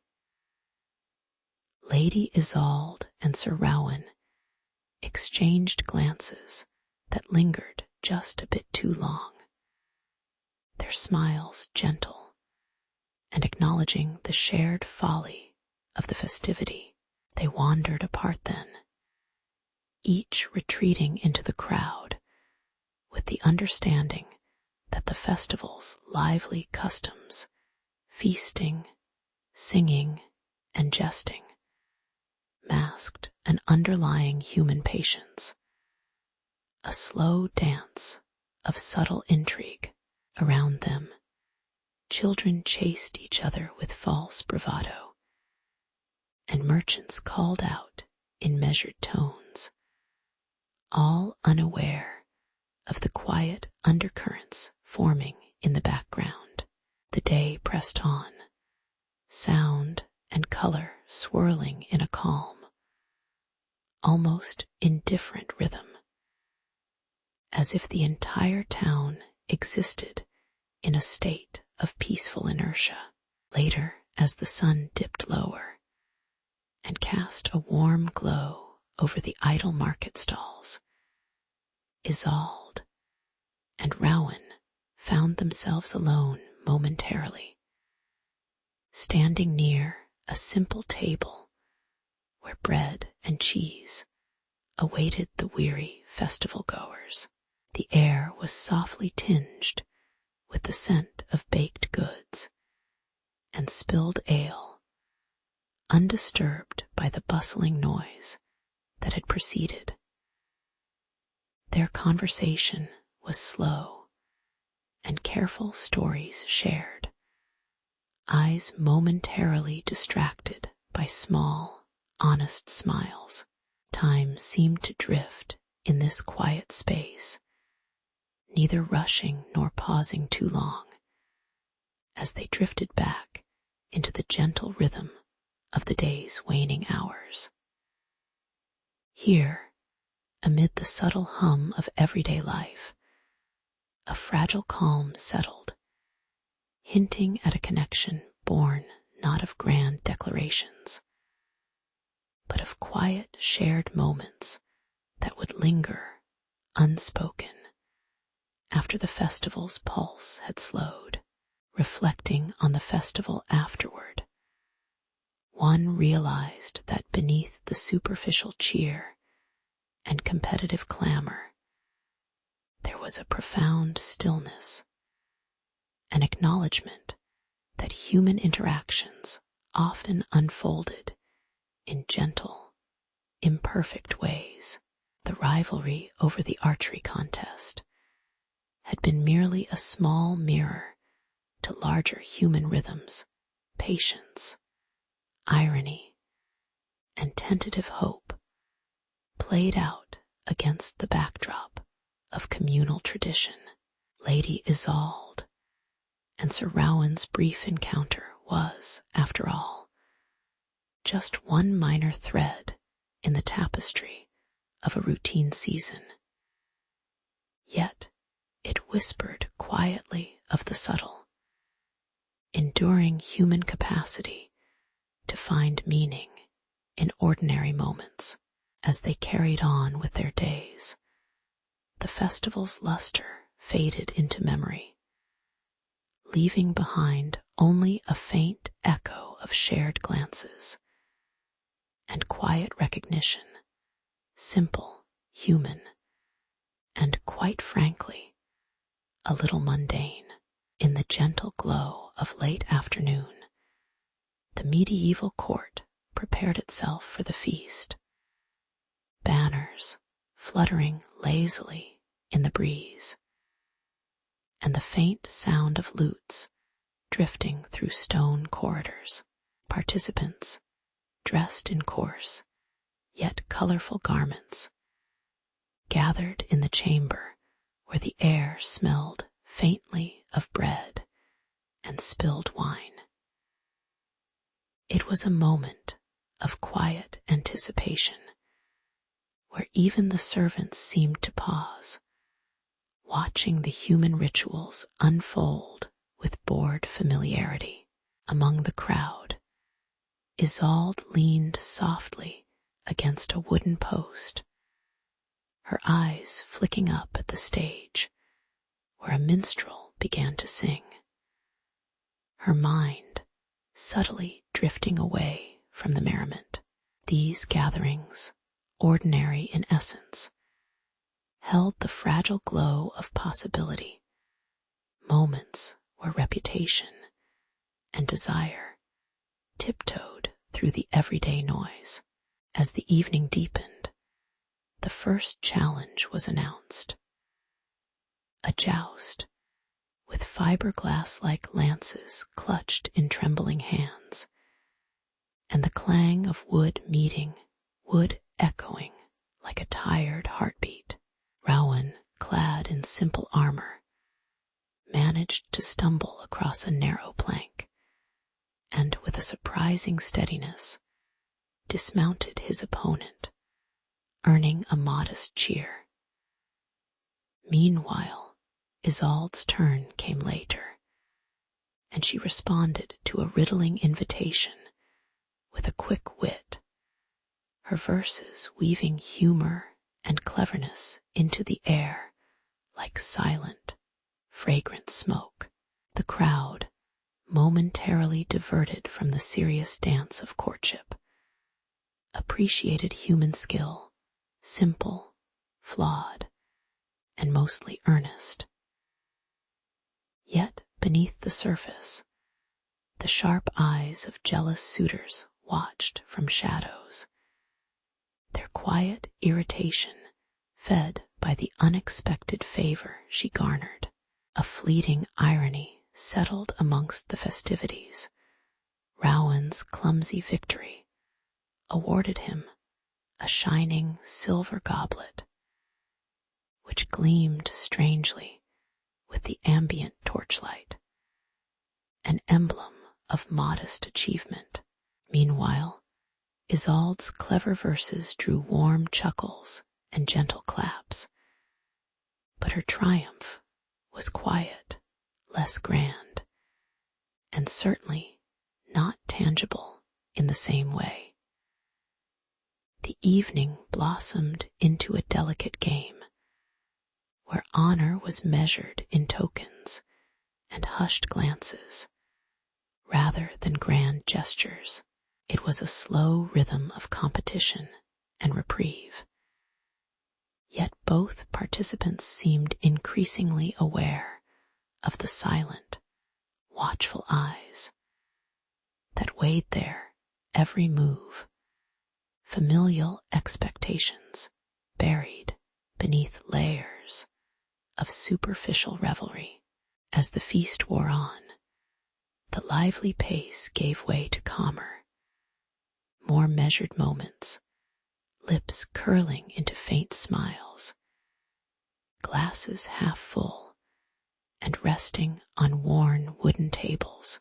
Isolde and Rowan found themselves side by side, their earlier victories now quietly settled into the background of their minds. The bustling noise softened to a gentle hum, punctuated only by the occasional soft laughter or the clicking of cups. Under the subdued light, the complex dance of reputation and genuine feeling played out silently, an unspoken understanding that this fleeting merriment was just one gentle part of a long, slow human story.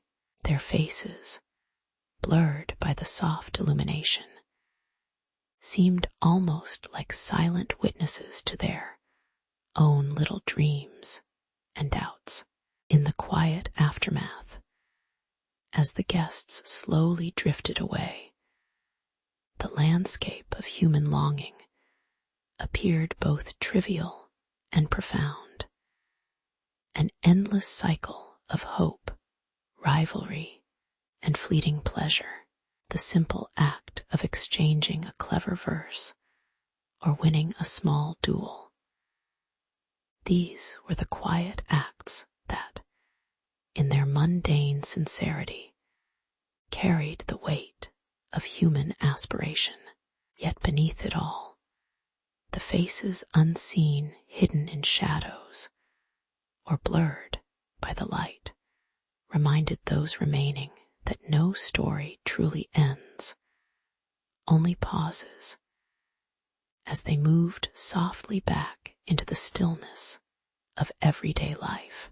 And in this slow, unremarkable rhythm, it was possible to see the gentle beauty of human imperfection, the fleeting, imperfect dance of courtship that somehow, quietly, endured.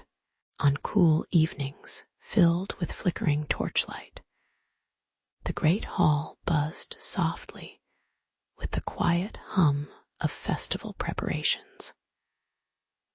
Musicians tuned their instruments, and servants arranged tables with modest displays of bread, cheese, and shining goblets. Amidst the clatter and murmur, Isolde watched from a corner, her eyes momentarily flickering with curiosity as her father's guests whispered about upcoming marriages and alliances, silent negotiations wrapped in polite smiles. The sense of calm was punctuated only by the distant call of minstrels and the gentle rustle of banners swaying overhead, as ordinary lives continued beneath the weight of unseen political currents. As the night grew deeper, the festivities shifted from casual chatter to subtle revelations. Under the dim glow of a lantern, Rowan hurriedly exchanged a glance with a young woman, his eyes betraying a mixture of hopes and fears, as he overheard a servant mentioning his lord's decree to send him to war. The tension, invisible but persistent, hovered close as he stopped to listen, feeling the slow, damp weight of the evening seep into his bones.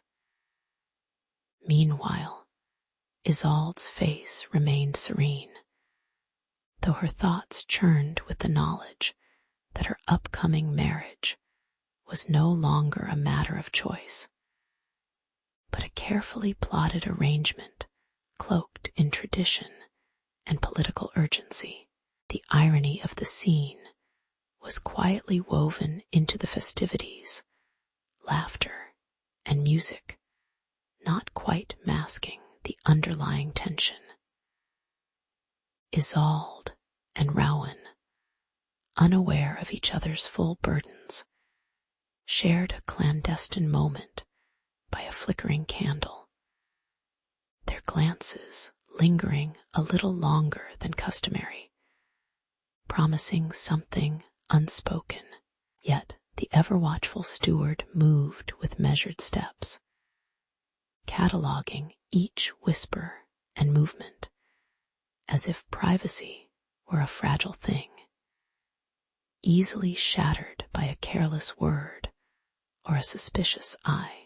A rival noble's shadow crept along the edges of the hall, lurking beneath the veneer of merriment, scheming for advantages of their own amid this quiet, human drama.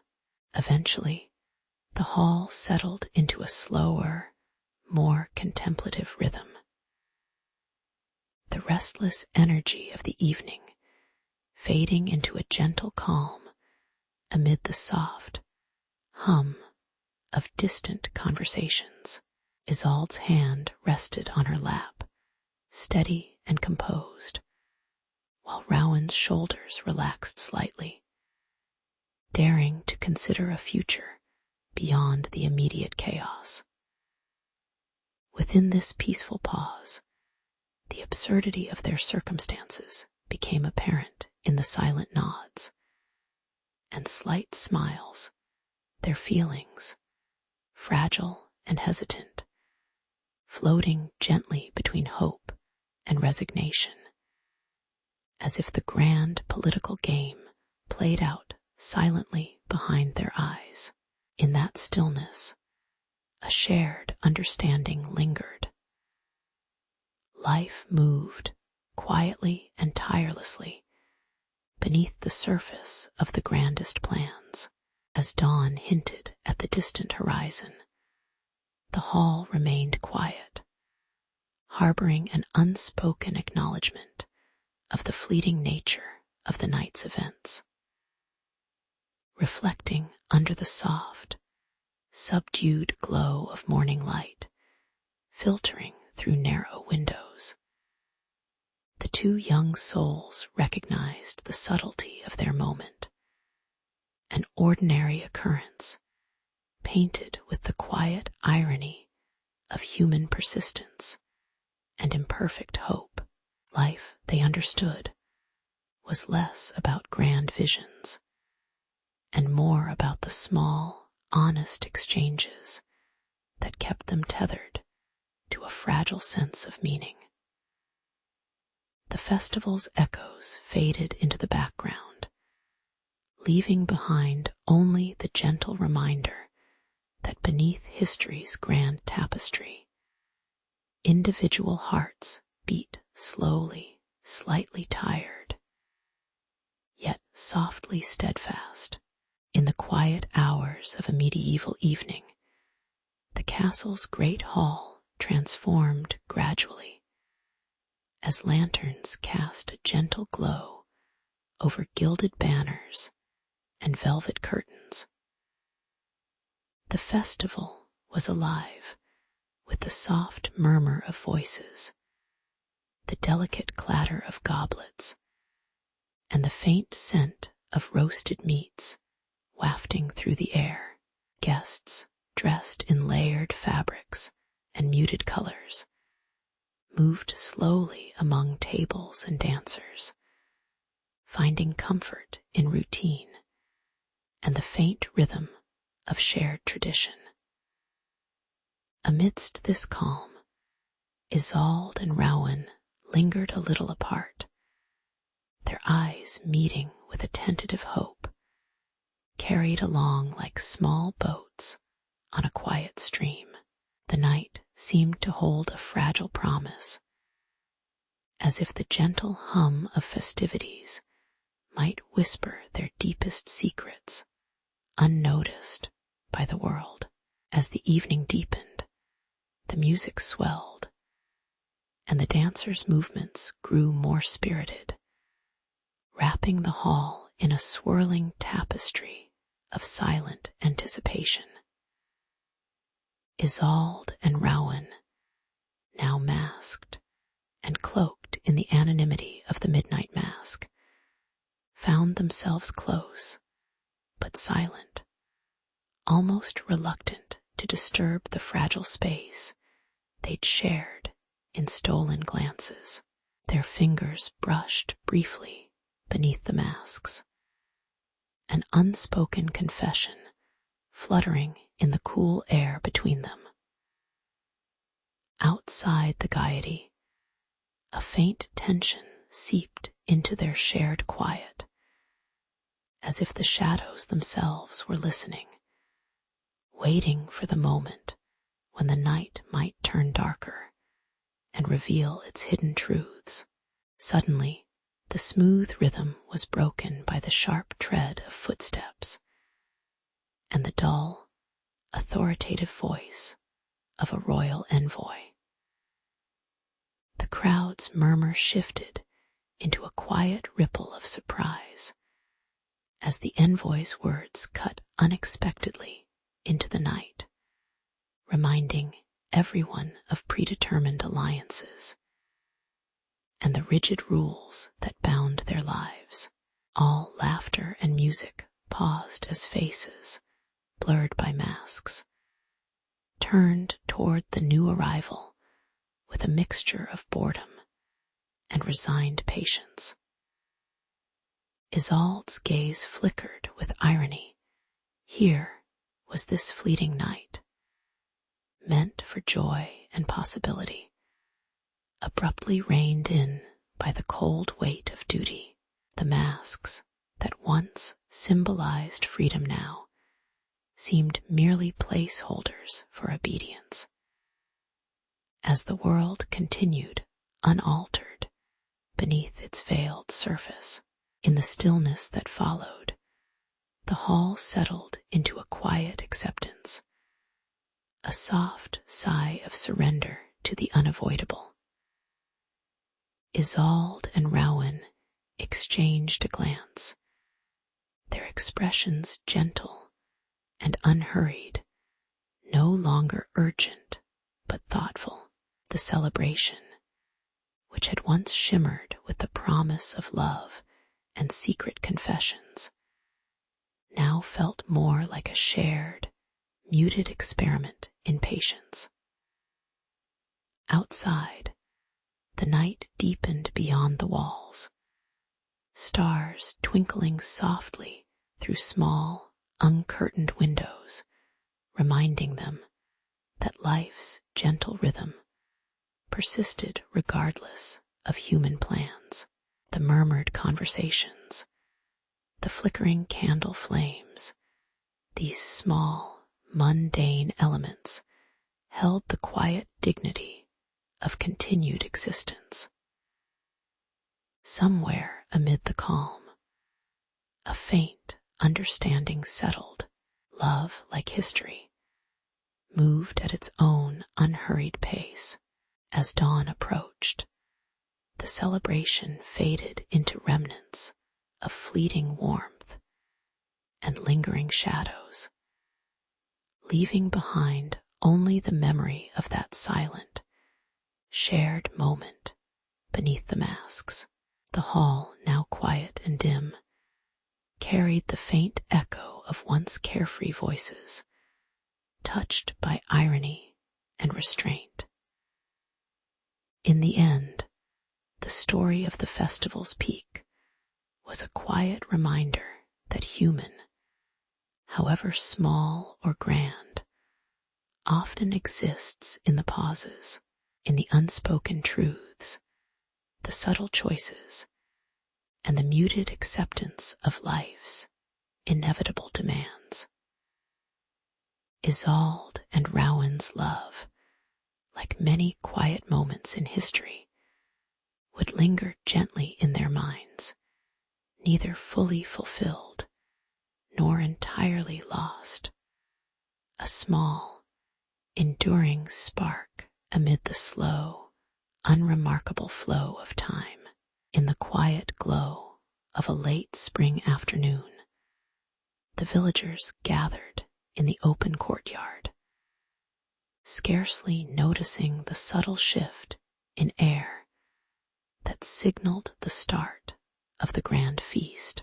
A parade of tables stretched across the stone, laden with bread, cheese, roasted meats, and gleaming vessels of wine, all inviting a day of shared warmth and idle conversation. Faces flickered with gentle smiles. Children played nearby, their small hands clutching sour apples, while elders exchanged stories in slow, deliberate tones. This was a time when festivals served as simple markers of seasons.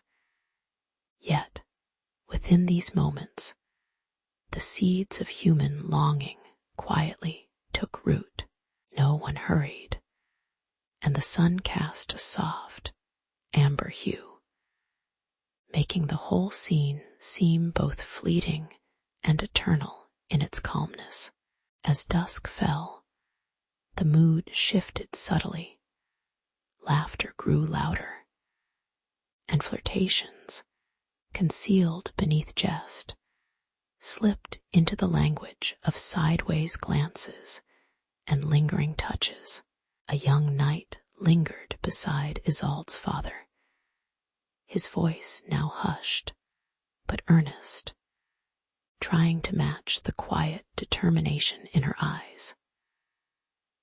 Though no grand declarations were spoken, the tension of unspoken hopes intertwined with the ringing of occasional laughter from the low, wooden musicians.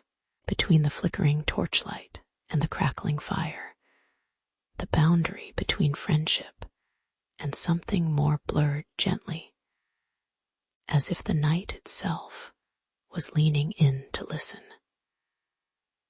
The festival's communal joy felt fragile, as if woven from threads of anticipation and doubt, easy to unravel with a careless word. In the middle of the evening, an ironic calm settled as the revelers began to tire, their voices turning softer, their movements slower. A wandering minstrel's song dragged on, its simple melody echoing the quiet absurdity of human pursuits, fitting, perhaps, that beneath the cheerful veneer there was an underlying acknowledgment of life's impermanence. Isolde and the knight exchanged glances, gentle and knowing. The flickering shadows of their hopes played on their faces with a kind of weary humor. Her father, watching from a shadowed corner with a half-smile, seemed amused at the intricate dance of courtship that had unfolded amidst spilled wine and clattering dishes. In these small, mundane details, the festival quietly revealed its deeper truth, that human stories often unfold in the unremarkable moments, stitched together by shared silence. Soon, the last embers of the fire cooled, and the crowd dispersed into the calm darkness of night, leaving behind only the faint scent of hay and lingering laughter. Isolde and the knight remained in the stillness, their shoulders brushing softly as they stepped out beyond the fields, clutching simple, shared cups of wine. In this quiet dawn, with the sky still painted in soft shades of peach and cream, they gazed out over the untouched landscape, a universe that knew little of their secret hope. The fields stretched wide and peaceful, indifferent to their whispered promises. The festival's fleeting intimacy faded into a gentle, enduring calm, the kind that settles when human hearts pivot quietly toward their uncertain horizons, bound by a fragile human thread. Long after the festival's bright lights had dimmed, the memory of that communal joy hung silently in the air, almost like a quiet blessing. When her father finally negotiated the marriage, moved by the authentic tenderness he had observed, the union was less a strategic alliance and more a slow acknowledgement of shared human imperfection. As Isolde and the knight shared their first sunrise, their faces touched by the early light, they saw a future built on the quiet strength of ordinary beginnings. The fields around them held the gentle weight of stories yet to be told, stories rooted in simple needs, companionship, trust, and the unspoken understanding that human life, much like a festival, was a fleeting but meaningful pause in the endless passing of time. Their union, soft and unassuming, itself became a testament to how ordinary moments could, in their own slow way, shape a lasting legacy. In the quiet village of St. Mark, the arrival of Brother Anselm, a novice priest with a gentle face behind a veil of shadowed light, brought a sense of calm routine. He moved through the cobblestone streets with measured steps, his robes rustling softly as he prepared to tend to the small parish. Meanwhile, Myra, a woman seasoned by seasons of back-breaking work in the fields, harvested grains with steady hands, her eyes often drifting toward the horizon, where the church spire loomed like an untouchable symbol. Their first encounter occurred unexpectedly during a rain-soaked harvest festival, when the sky's gray tears blurred the boundary between them and the world. The rain soaked through their clothes and mingled with a quiet, shared smile, one that set in motion a delicate, forbidden flicker of connection. As days passed, Brother Anselm found himself drawn to the steady resilience Myra exhibited beneath her worn straw hat. Yet he was haunted by the unspoken rules that kept their worlds apart. Visits to the village, well or brief exchanges at the market, grew into moments thick with silent awareness, the cautious taste of something forbidden, fragile but real, the contrasting textures of their lives, the roughness of her calloused hands, and the neatness of his clerical attire became symbols of the social divide. Ironically, it was their shared silence in the dimly lit parish church, where the blurred faces of sacred figures watched over distant sermons, that revealed the true distance between them. Their attraction simmered quietly beneath the surface of daily duties, a secret that neither dared voice, but both felt in the slow, flickering light of dusk. Time moved with a slow, unhurried irony, as their subtle glances and hesitations became almost habitual. Yet the social boundaries persisted stubbornly. One afternoon, Myra was patching a torn apron when Anselm, passing by with a book tucked under his arm, caught her eye and hesitated. He seemed caught between obedience and longing, a moment so muted in its irony that it almost seemed comical. They both understood the sacred and secular worlds they inhabited, his vow to the church and her loyalty to the land. Yet, in the quiet corners of the village, their fleeting touches and shy smiles suggested a secret universe. The sacred figures painted on the church's interior remained blurred and distant, their faces hidden, a reminder that some boundaries were meant to be unseen, but never quite forgotten. Their connection teetered gently, like a candle flickering against the draft of social expectation. Eventually, a calm settled over their shared silent confessions as daily routines reasserted themselves and the seasons turned.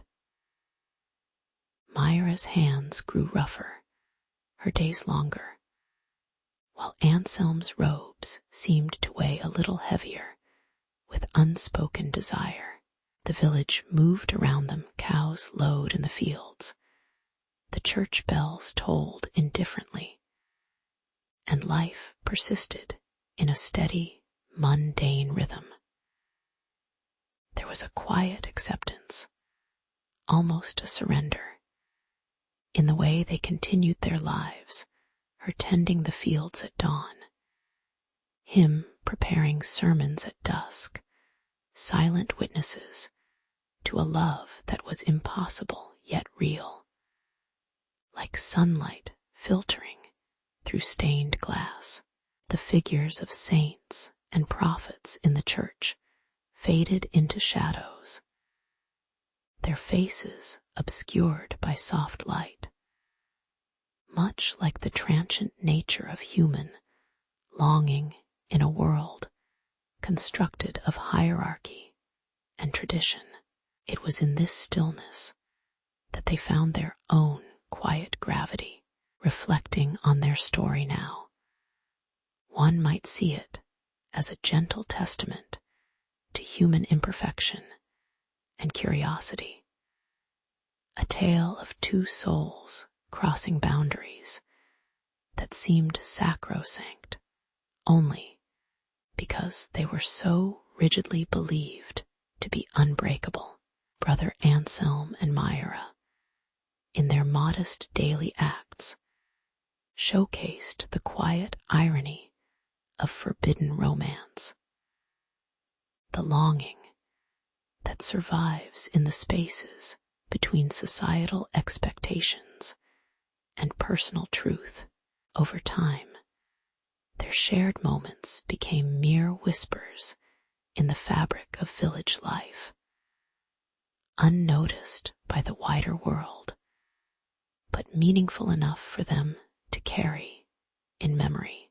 Perhaps, in the faint light of history, their story is less about defiance and more about the subtle resilience of human hope, an unspoken acknowledgement that sometimes love quietly persists, even behind blurred faces of sacred figures and the unyielding walls of tradition.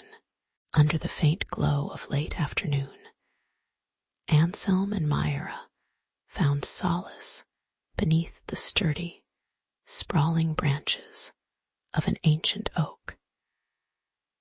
The air was cool, carrying the faint scent of earth and dried leaves as they exchanged quiet stories of hope and longing, voices low enough to be nearly swallowed by the rustling leaves.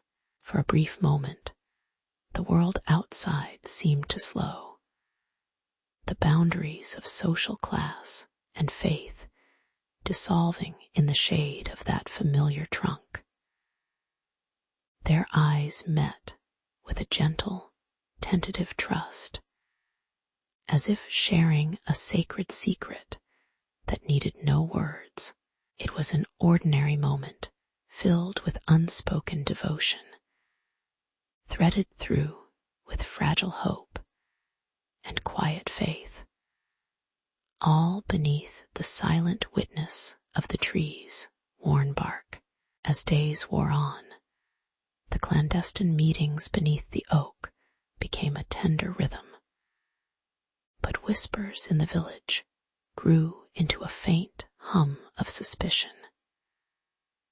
The Reeve, a man known equally for his sharp gaze and a jealous streak, began to watch Myra more intently, his eyes narrowing as he observed her lingering glances and faint smiles.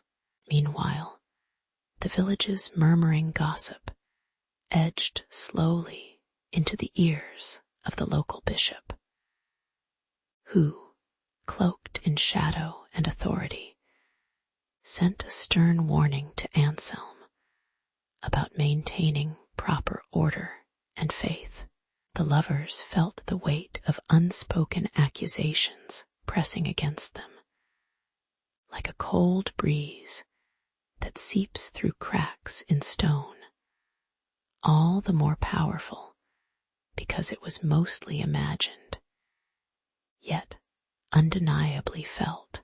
The oak, once a place of peace, now seemed to hold its breath as suspicion built quietly around them.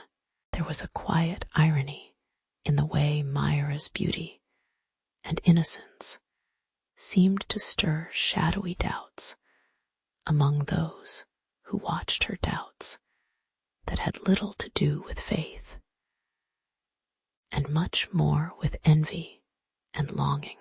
Anselm, caught between his vows and his heart, found himself contemplating the shadows cast by their secret, sometimes questioning whether innocence could truly be hidden from the watchful eyes of the world.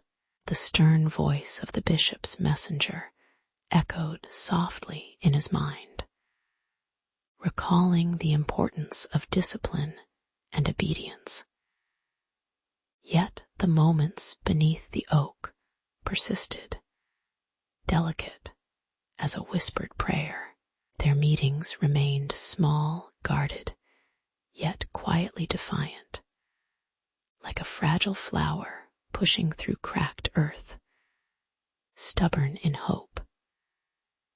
The irony lingered, their quiet love, rooted in simple desire, tangled unavoidably with social silence and unspoken rules. Gradually, the tension softened into a kind of stillness that settled over their clandestine meetings. The oak, with its gnarled branches and broad leaves, became a silent witness to years' worth of small human dramas, lost hopes, whispered secrets, and the soft rustling of hopes deferred.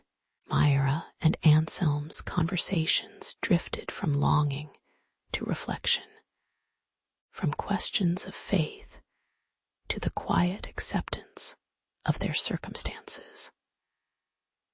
As dawn gave way to dusk, the village's suspicion remained, but the lovers learned to breathe around it, finding comfort in the mundane rhythms of shared silence and the flickering warmth of the setting sun. The world outside, with its petty judgments and stern decrees, faded into the background, their small sanctuary holding all the truth they could own without shame. In time, the quiet beneath the oak grew into a gentle memory, a fleeting glimpse of youthful hope in an unyielding world. Both Myra and Anselm understood, in their own ways, the slow current of human fallibility, and that faith often dwells quietly amid imperfection.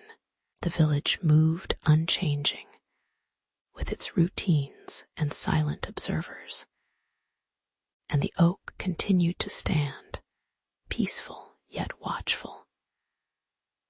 They carried their secret softly within an ordinary story, woven with threads of longing, faith, and quiet irony, like many others lost in the flow of time.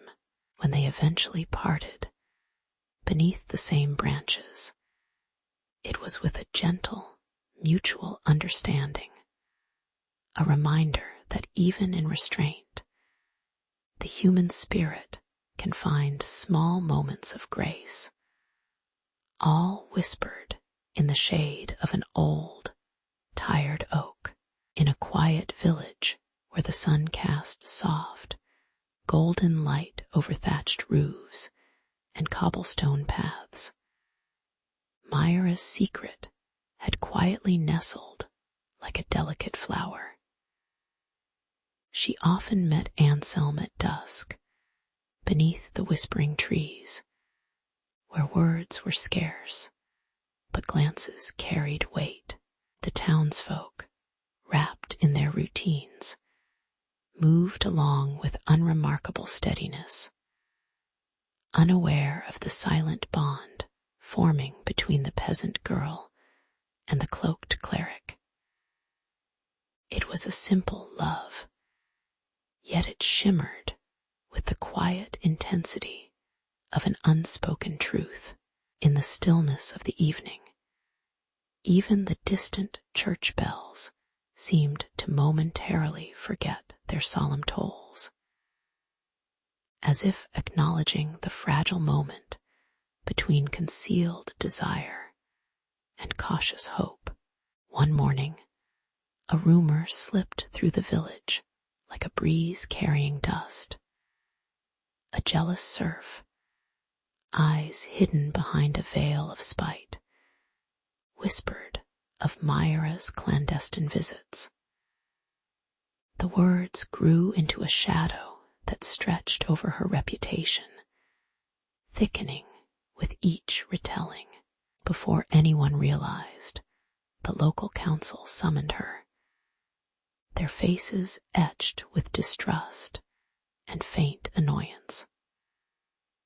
Myra's shoulders, usually straight with resignation, sagged under the weight of unspoken accusations.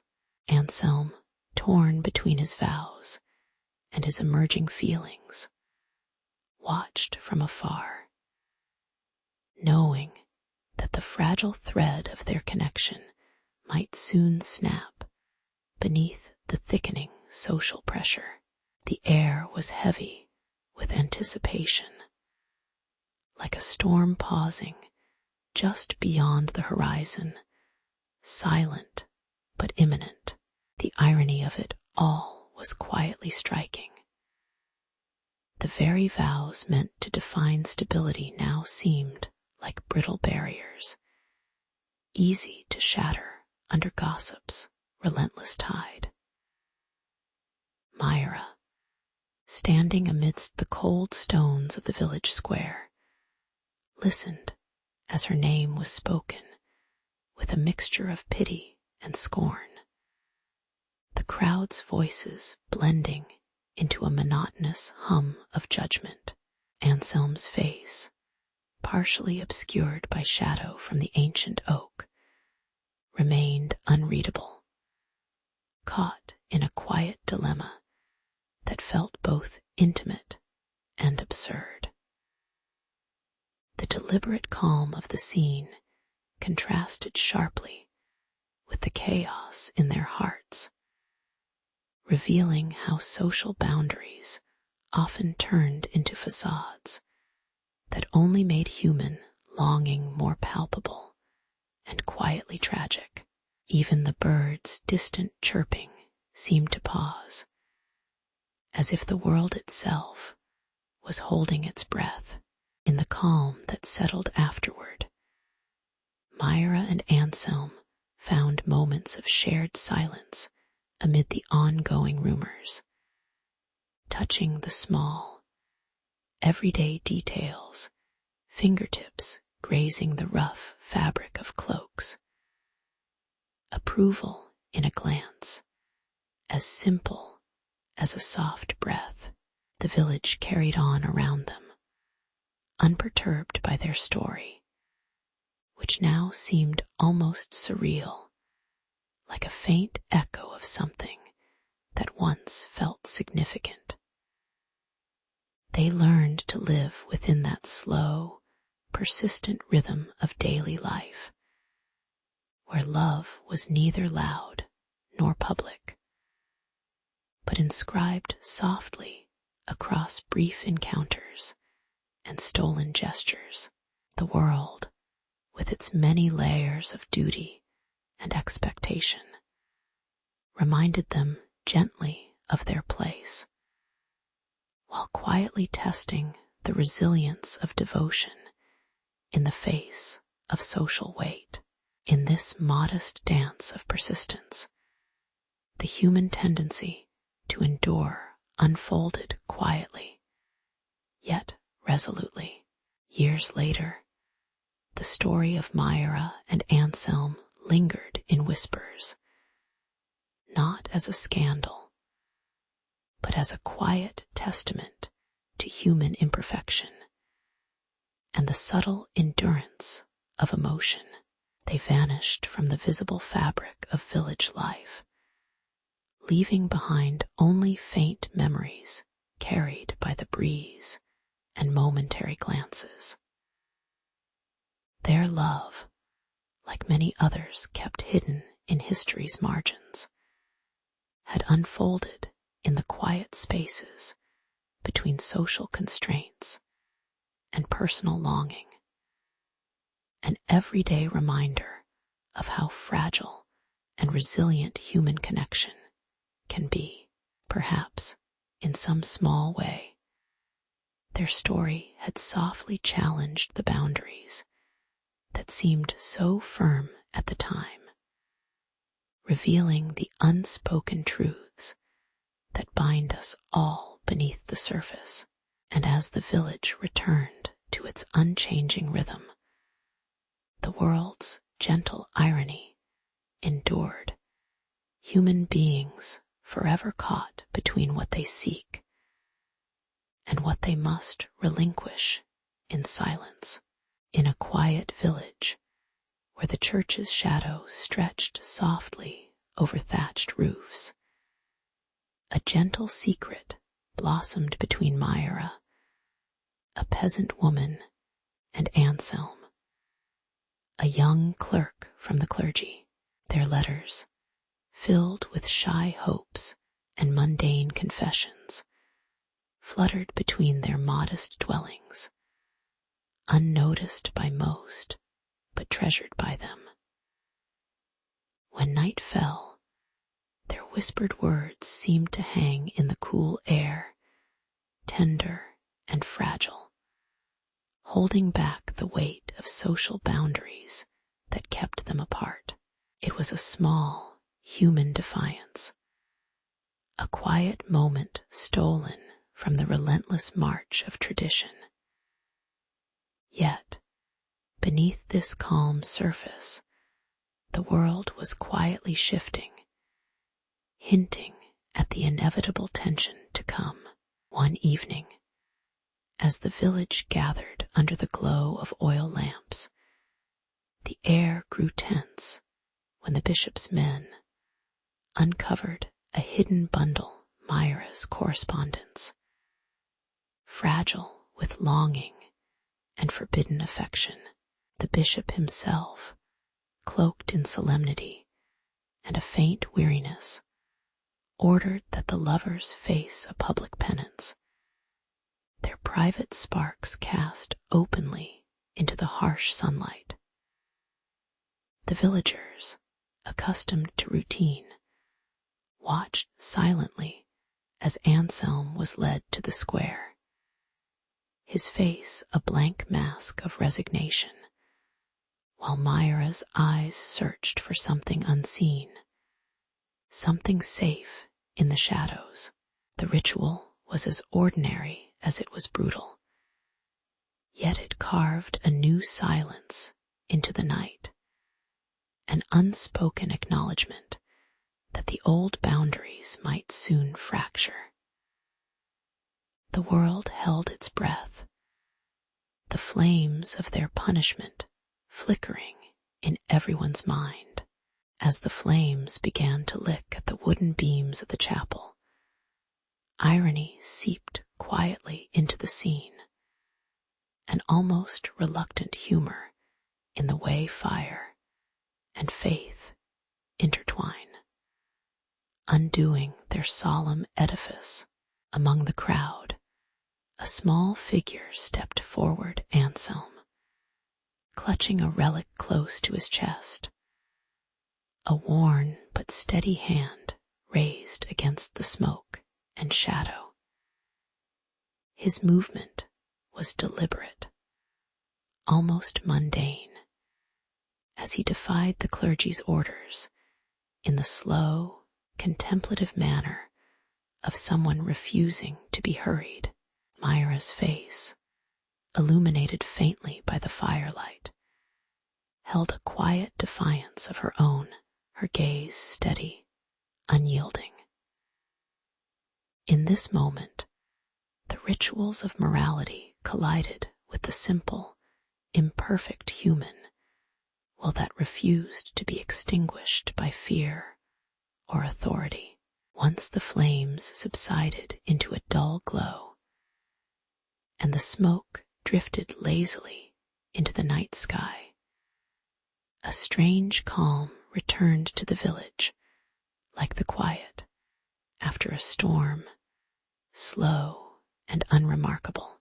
People moved with deliberate slowness, the tension melting into small conversations about the evening's events that sounded almost mundane. No grand speeches, just soft murmurs over shared bread and tired eyes. Myra and Anselm, though still separated by social walls, found themselves in a quiet space of mutual understanding, their faces relaxed in the dim light. The night pressed gently on, as if urging patience, a reminder that human stories often shift quietly under the steady weight of time and tradition. Somewhere in the background, the blurred face of a prophet watched on, unseen but present in the fading shadows. Looking back, the villagers would come to see that the night's events held a quiet truth. Human nature persists stubbornly, even amid the most solemn of moral codes. The burning cross became less a symbol of divine judgment and more a reminder of the fragile balance between authority and desire. Their stories, simple enough to seem forgettable, wove into the slow tapestry of the village's history, softly ironic in its imperfections and resilience. In the end, the human heart's quiet rebellions and muted hopes persisted, quietly changing the world one small act at a time. As dawn approached, the village lingered in its gentle, unspoken understanding that some boundaries, once crossed or shattered, are never quite the same again. Long ago, in a village tucked between gentle hills, life moved at a slow, predictable pace. The morning light filtered softly through small windows, illuminating simple scenes of daily routines, women weaving, men repairing fences, children chasing chickens with sleepy eyes. It was a time when boundaries, social and spiritual, were quietly reinforced by appearances and roles, taken almost for granted as part of the natural order. Yet, beneath this calm veneer, a quiet tension stirred, as whispers of a different future hovered like a distant shadow, barely perceptible but persistent. People carried on, unaware that the steady rhythm of their days might someday shift, like the distant sound of rainfall on dry ground. Then came the moment when the unspoken rules began to crack, not with loud disturbance, but with small acts of listening and daring. A glance longer than usual, a shared smile across the churchyard. Anselm, a priest with weathered hands and kind eyes, found himself increasingly drawn to Myra, a peasant woman whose voice was as gentle as the wind through the wheat. Their meetings, once accidental during village chores, grew into quiet overtures, words softer, touches more deliberate, but still stolen in the dull quiet of ordinary days. The village elders sensed something changing, and though they spoke in low tones about keeping order, the invisible tether of social boundaries felt less tight, as if loosened by an unseen hand. The irony of it was that love, a simple human act, had become both their quiet rebellion and their cautious hope. One day, the village's harmony was subtly disrupted. The bishop, whose face was often lost in shadow, was deposed by sudden decree. The reasons were whispered: discontent with rigid doctrines, a desire to repair the cracks in moral authority, or perhaps victims of their own rigid expectations. What remained was a sense of relief mingled with uncertainty. As the community watched the once authoritative figure fade into obscurity, his absence, like a quiet breeze, scattering old leaves. Meanwhile, Anselm, for all his faith and habit, felt the weight of tradition lift gently from his shoulders as he renounced his priesthood, a decision made in the slow, deliberate manner of one surrendering a familiar weight. Myra, standing nearby, reached out with hesitant fingers, their eyes meeting without the layered meanings once dictated by social roles. Just two people, quietly turning a new page. With the old order dissolving, the village seemed to breathe more freely, finding solace in the gentle rhythm of everyday life. Anselm and Myra married beneath a sky streaked with soft dusk colors, simple, heartfelt, unadorned, becoming symbols not just of love itself, but of a slow, inevitable change. Their union, humble yet meaningful, challenged the unspoken assumptions that had kept humans apart, revealing how fragile and ordinary hope could be. The villagers, now more aware of their own silent complicity in maintaining boundaries, began to adopt a kinder, more forgiving code, one that recognized human imperfection and the quiet dignity of love. As they resumed their routines, working fields, sharing meals, they did so with a new awareness that perhaps the walls built by tradition were neither sacred nor inviolable. In the years that followed, history seemed to move at a sluggish pace, like the gentle flow of a slow river.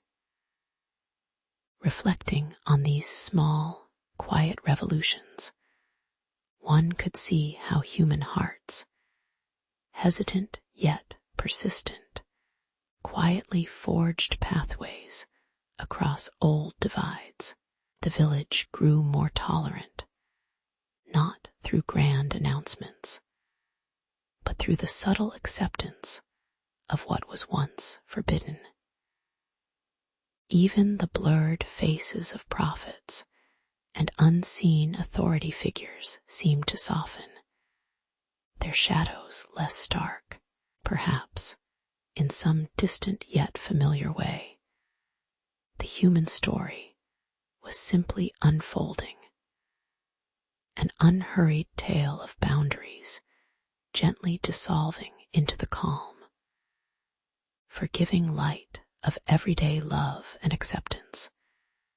Just as the sun gradually shifts behind the hills each evening, leaving behind a world slightly more aware than before, as the sun dipped low over the stone festivity grounds, the festival of St. Michael began with a faint chorus of lute strings and the gentle murmur of townsfolk in their simple tunics.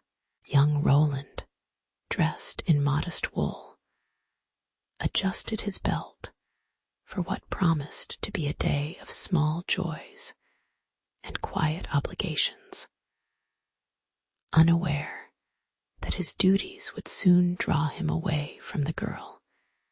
He occasionally stole glances at Elinor. The air was cool and tinged with the scent of bread and smoked meat, settling into a calm rhythm of daily life that felt both predictable and sacred in its ordinariness. Children giggled nearby, chasing each other around wagons, while the villagers prepared for the grand procession that marked the saint's day. It was, in a way, a celebration of simple human needs, hope, community, and the slow dance of routine amid the stillness of the late afternoon when the herald's trumpet sounded, calling the Lord's retinue to assemble. Roland instinctively moved closer, bowing politely to the noblemen and ladies, his fingers nervously adjusting the strap of a small pouch. The Lord's presence felt heavy in the sense of obligation, and as he grasped the reins of the Lord's horse, a fleeting glance back at Elinor lingered in his mind. Her smile was faint but familiar, like a remembered song. Meanwhile, Elinor watched him depart, her heart quietly pounding with the subtle tension of time slipping away. At the same moment, Sir Garrick, a rival nobleman with ambitions of influence, approached her through the crowd, face blurred by shadow, but voice steady, offering her a marriage proposal that promised status and wealth, if only she would accept. In that instant, the simple festival transformed into a quiet crossroads of duty and desire. Hidden behind a modest smile, the irony of the moment was almost poetic. While the festival celebrated St. Michael's protection and virtue, Elinor stood caught in the quiet logic of practicality. Her hand hovered over the proposal, aware of the social elevation it could bring. Yet her eyes darted to the space where Roland had vanished. Sir Garrick's words, smooth and deliberate, felt like a subtle weight pressing against her moral quietude, tempting her to choose a future of comfort over personal longing. The festival's glow softened into a muted amber, and the distant sound of lute music blended with the murmurs of heated but restrained conversations. It was, perhaps, a reminder that life often offered quiet ironies, a medieval game of matching duty with desire, played out behind the soft curtain of daily priorities. Somewhere in her mind, Elinor wondered if the saint's blessing extended to such meek, undecided moments. Later, as the evening settled into a stillness that bordered on the sacred, Elinor found herself seated beneath a simple awning, her gaze fixed on the flickering lanterns and the slow shuffle of villagers returning home. The day's choices hung around her like a faint, persistent shadow, neither clearly light nor dark, just quietly present. She watched as Roland, now part of the Lord's retinue, exchanged quiet words with his companions, unaware of her silent reflection. The subtle humor of human life persisted in these ordinary exchanges. The way aspirations quietly shifted, how social bonds subtly tugged at personal freedom, all within the gentle rhythm of medieval life.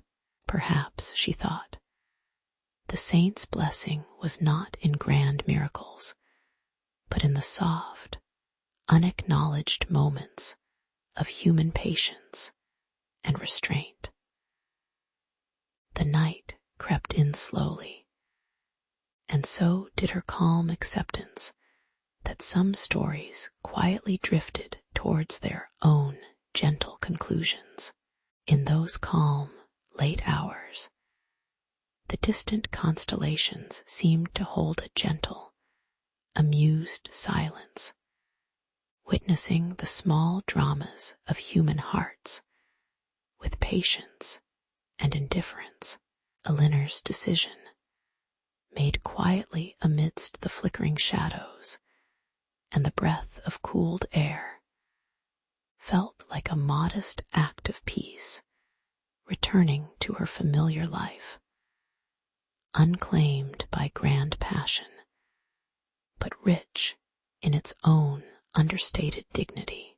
The world around her moved slowly, hesitant even in its pace, as if human stories simply needed time to unfold without rush or judgment.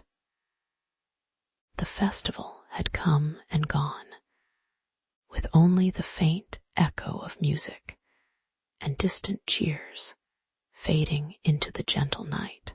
Perhaps, in the quiet history of such moments, the small stories persisted longest, ordinary, imperfect, and quietly enough, true in their own inescapable way.